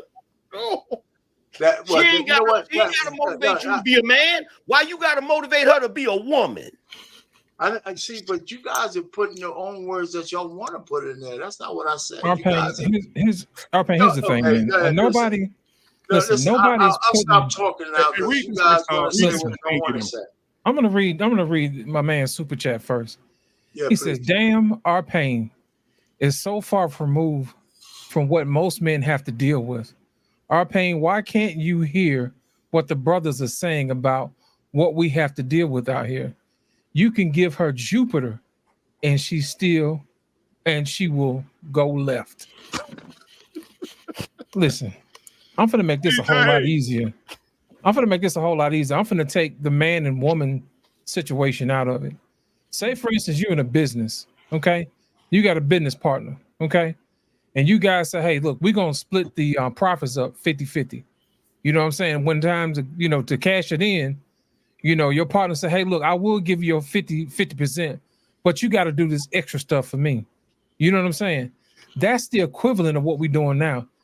Why can't a man ask his woman for something and she address the issue right then and there versus stopping what he's asking for and saying, hey, can you do this for me first? You never even address what he needed. That's what I'm saying right there. That's disingenuous, man. You can't do that. That's bad business. And that's the main reason why our divorce rate is where it is, because we do bad business with each other. We don't listen to each other. We are selfish as hell. Let me tell you one thing about me. I am hard, but I am fair. Let me explain something to you. If I ask you to do something, it's for a reason. You see what I'm saying? Now, once I'm done addressing what I need to have you address, then if you got a situation, we'll address it. But my thing is this: why didn't you bring that up to me before I had a problem? Why did you wait until I had an issue to bring me your issue? I don't do business with people like that. I don't. You see what I'm saying? And that's the main reason why I got into it with the guys on Friday. Every time we'll bring up something, they would deflect and say, well, what about the men? Women do this crap all the time. And that's the main reason why guys don't trust doing business with you.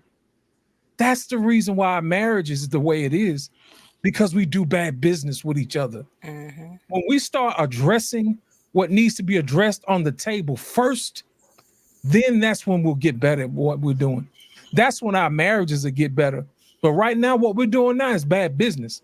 We're deflecting and redirecting the issue that's on the table. I don't know about y'all, but that is frustrating. And it gets on my nerve.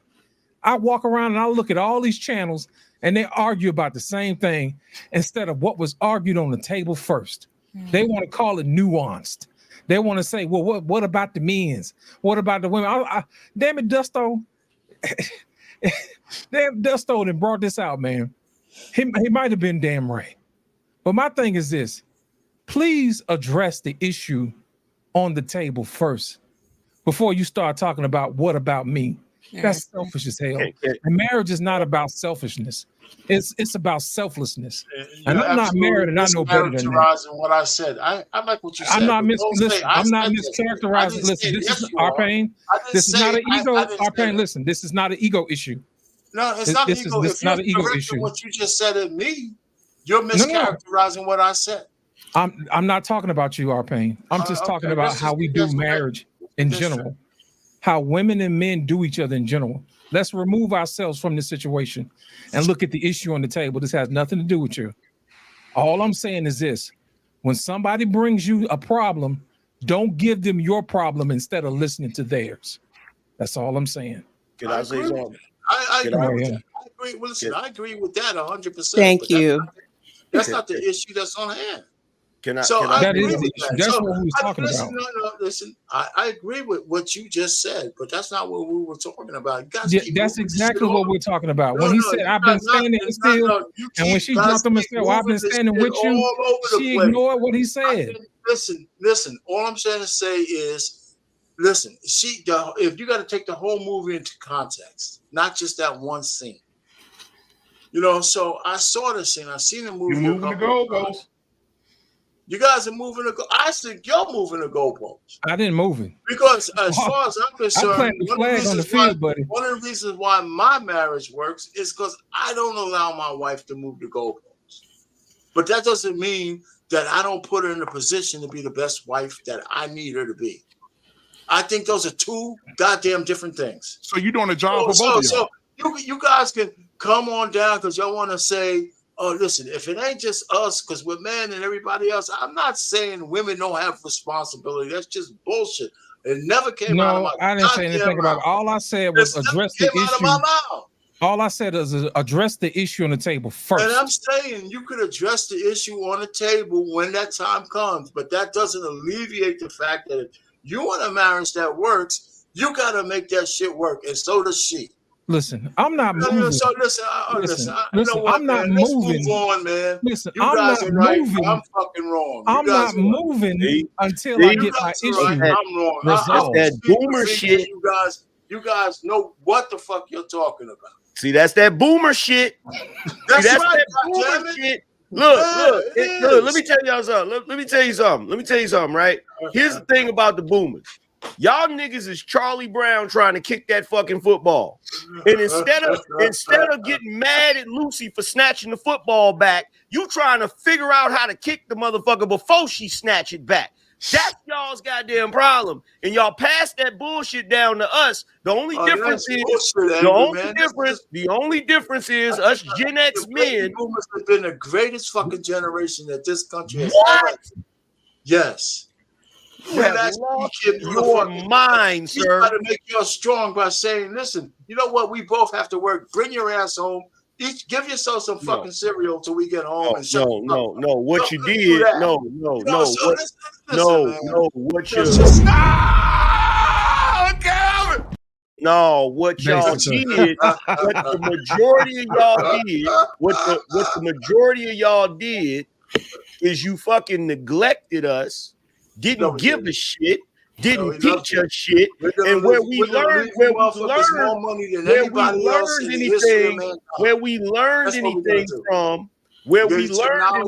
from, you know what I mean? This is that boomer shit. This is that boomer shit. This is that boomer shit. This is that Listen, boomer shit. They don't want to hear nothing. They don't let want me to tell hear you nothing. something. I learned a lesson a long time ago. A man convinced against his will is of the same opinion still. Yeah, I It seems like no matter what we say or put on the table, it's just convinced that you don't want to listen. That's okay. No, I don't That's agree how with that's all how the that's how bullshit you want to you be. I'm fine with that. I'm fine with that. But at the end of the day, I'm telling the people that's listening to me to be fair to your spouse. If they bring a problem to you, you answer it right then and there. I assure you, I agree with that. Your wife, listen, if your wife came to you and say, honey, I have a problem, and you turn around and say, yeah, I understand you got a problem, but what about me? I assure you she would not put up with that. Ladies, am I not lying? Am I not lying? And I wouldn't put up with that either. I wouldn't put up with that And in the movie, for 40 years, she was standing right there. She said, I'm standing with you. You were standing that long and you never said a fucking word. You wait till you got pissed off to say it 40 years later. People hold stuff and for fire and wait until they get into an argument. Why would you to use it against you? That's not fair.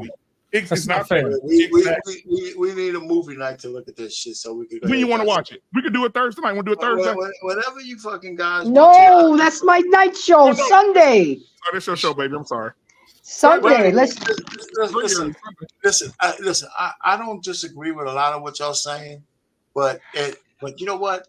Y'all can say all y'all want. right? I'm just living through what I'm living through. And I think I've been a goddamn good husband with a great fucking wife and great kids. Well, that's and to be all that determined. shit worked for me. So you guys can sit down here and say, you know what? Just get your ass out here and give me some ass when I need it. I don't give a shit about your feelings. Nobody blah, said blah, that. blah. You mischaracterized me, so I can mischaracterize you. We didn't. What happened was your mischaracter. Why? R-Pain, let me explain something to you, man. Listen, R-Pain, let me explain something to you. We love you. Okay? Let's get that out the way. I know I love you. Now, what I'm trying to say is this. Cancel on Monday, you cancel my show on Monday. Listen, R-Pain, listen, we love you, brother. But at the end of the day, we're talking about business. You know what I'm saying? When somebody brings you an issue, make sure you address the issue. It'll be the same if you went to McDonald's and said, hey, I ordered a fish sandwich. You gave me a Big Mac. And they turn around and say, well, look, you should have went to Wendy's. You should have known that don't make sense. I asked for a fish fillet sandwich. You gave me a Big Mac. And then you're going to tell me I should have went somewhere else? That's bad business, man. Go to the market and get your crawfish. That's right. That's bad business. I don't know how many times I'm going to say I agree with what you're saying, but that's not the situation I think we're talking about. Let me say something real quick. I'm going to tell you something right now. My claim to fame and success in my life is by taking everything the boomers taught me and doing the motherfucking opposite. That's real shit. And I know, and we done had this conversation before, R-Pain. I know you one of the few ones that did what you supposed to do, so I know that's why you talking shit. But most of y'all niggas wasn't shit. Let's be real. Like, you can say what you want to say. Most of y'all niggas was some neglectful ass motherfuckers. And even though you did what you was supposed to do, you still got that boomer stubbornness, bruh. Don't want to hear nothing. Okay. Now, I will say this, guys, as we come to a close tonight, thank everybody for coming out. Angry Man, you are amazing tonight. I want to give a shout out. First of all, I'll give it to Angry Man. Thank you for being here. Appreciate but the ladies came in, showed up, and showed out tonight. Thank you so much. Welcome to the family. This is your beat your ass in situation here. We love you guys. Judge, thank you for being here. She was laughing hard tonight. She had a lot of different facial expressions. I'm gonna talk. She had a lot of different facial expressions. Alicia, like shit. Miss Israel, she had some different facial expressions, man. And I'm glad you guys hung in there. You guys passed the test tonight. So I look forward to seeing you guys again, hopefully. So look at their faces. Let me see. Yeah, of course. Ladies, we do this all the time. That's all love. Judge, I'm gonna see you again, Judge. I'm gonna see you again. Yeah. Okay, absolutely. All right, so thank you guys. Next Tuesday, it'll be all the ladies by themselves. So we're gonna pray real hard. Yay. What's the name of the show, BMU? Huh? What's the name of the show? Mammies and Hyenas. Mammies versus Hyenas. That's next Tuesday. Black man on Fifth to know I want to be in that. You already I know that's right. I'm gonna make sure I send you the link first. But yeah, because half of y'all on here, including Take Heed, I think you and Take Heed are probably nick and neck for being called mammies. I think Take Heed get called a mammy every 30 seconds. But we definitely gonna y'all gonna definitely deal with that next Tuesday. And the guys gonna be back supporting you guys. I can't wait to hear from you. So we'll hear from Judge, we'll hear from Alicia, we'll hear from Anissa. Anissa had to leave because she had to go rub our man's back. Shout out I gotta do that in a minute myself. Shout out to Bartholomew. And R-Pain, I just want to say from the bottom of my heart, R-Pain, thank you for being here tonight and fuck you. I really love you. You okay, R-Pain? You okay, R-Pain? That out there. R-Pain, I love him today. That's my guy. But thank you, everybody, man. And we'll see you guys on tomorrow. Come and support JT. JT will have what we know Wednesday. He also bring people up after he does his videos and his thing. So make sure y'all come and support him. And then on Friday, ladies, if y'all want to learn something, come to the barbershop. I mean, last week was. Oh, I seen it. I seen it. Lord have mercy. Yeah, y'all know we don't play in the barbershop. Woo! I tell you, man, I'm telling you. At one point, we had up to 400 people watching that thing.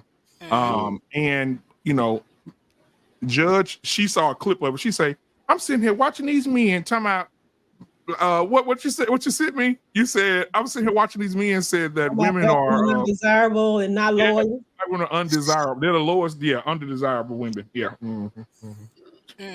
They could, boy. Listen, that barbershop right there, it had these ebbs and flows. You hear me? Woo, yeah, it did. It was 6 hours and 48 minutes long. I was about to carry some more, but folks got to go to work in the morning. It was like 4 o'clock in the morning, man. When I see Lost come in and do this, shh, be quiet, because I said, oh shit, it's over. I'm going to back out and let them. Oh, we got this, man. But we took care of it. All right. But anyway, guys, I appreciate you. We'll see you ladies next Tuesday. This weekend, Miss Jenny will be back. Yeah. So Miss Jenny will be back with us. She wanted to make sure her and her baby were doing good before she came back. So Miss Jenny will be back on Saturday night, and then we have Alexis. She had the baby already? No. She wanted to make sure she was in good health. She wanted to make sure she was good to go before she got back on camera.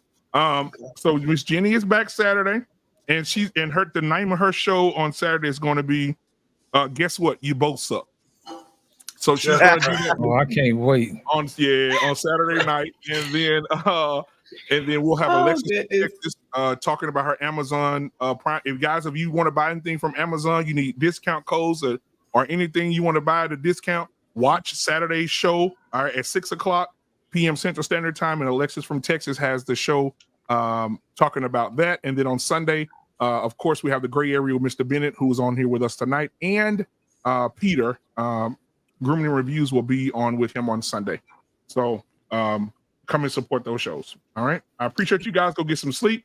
Go to work in the morning. Do not go to work and tell your white daddy at work, your white supervisor, yes, daddy. And when your husband touch you, you say, I'm tired. Don't do that shit. Don't do it. It's bad business. Don't do it. Do not listen to them boomers. They'll fuck you every time. Okay. Love y'all.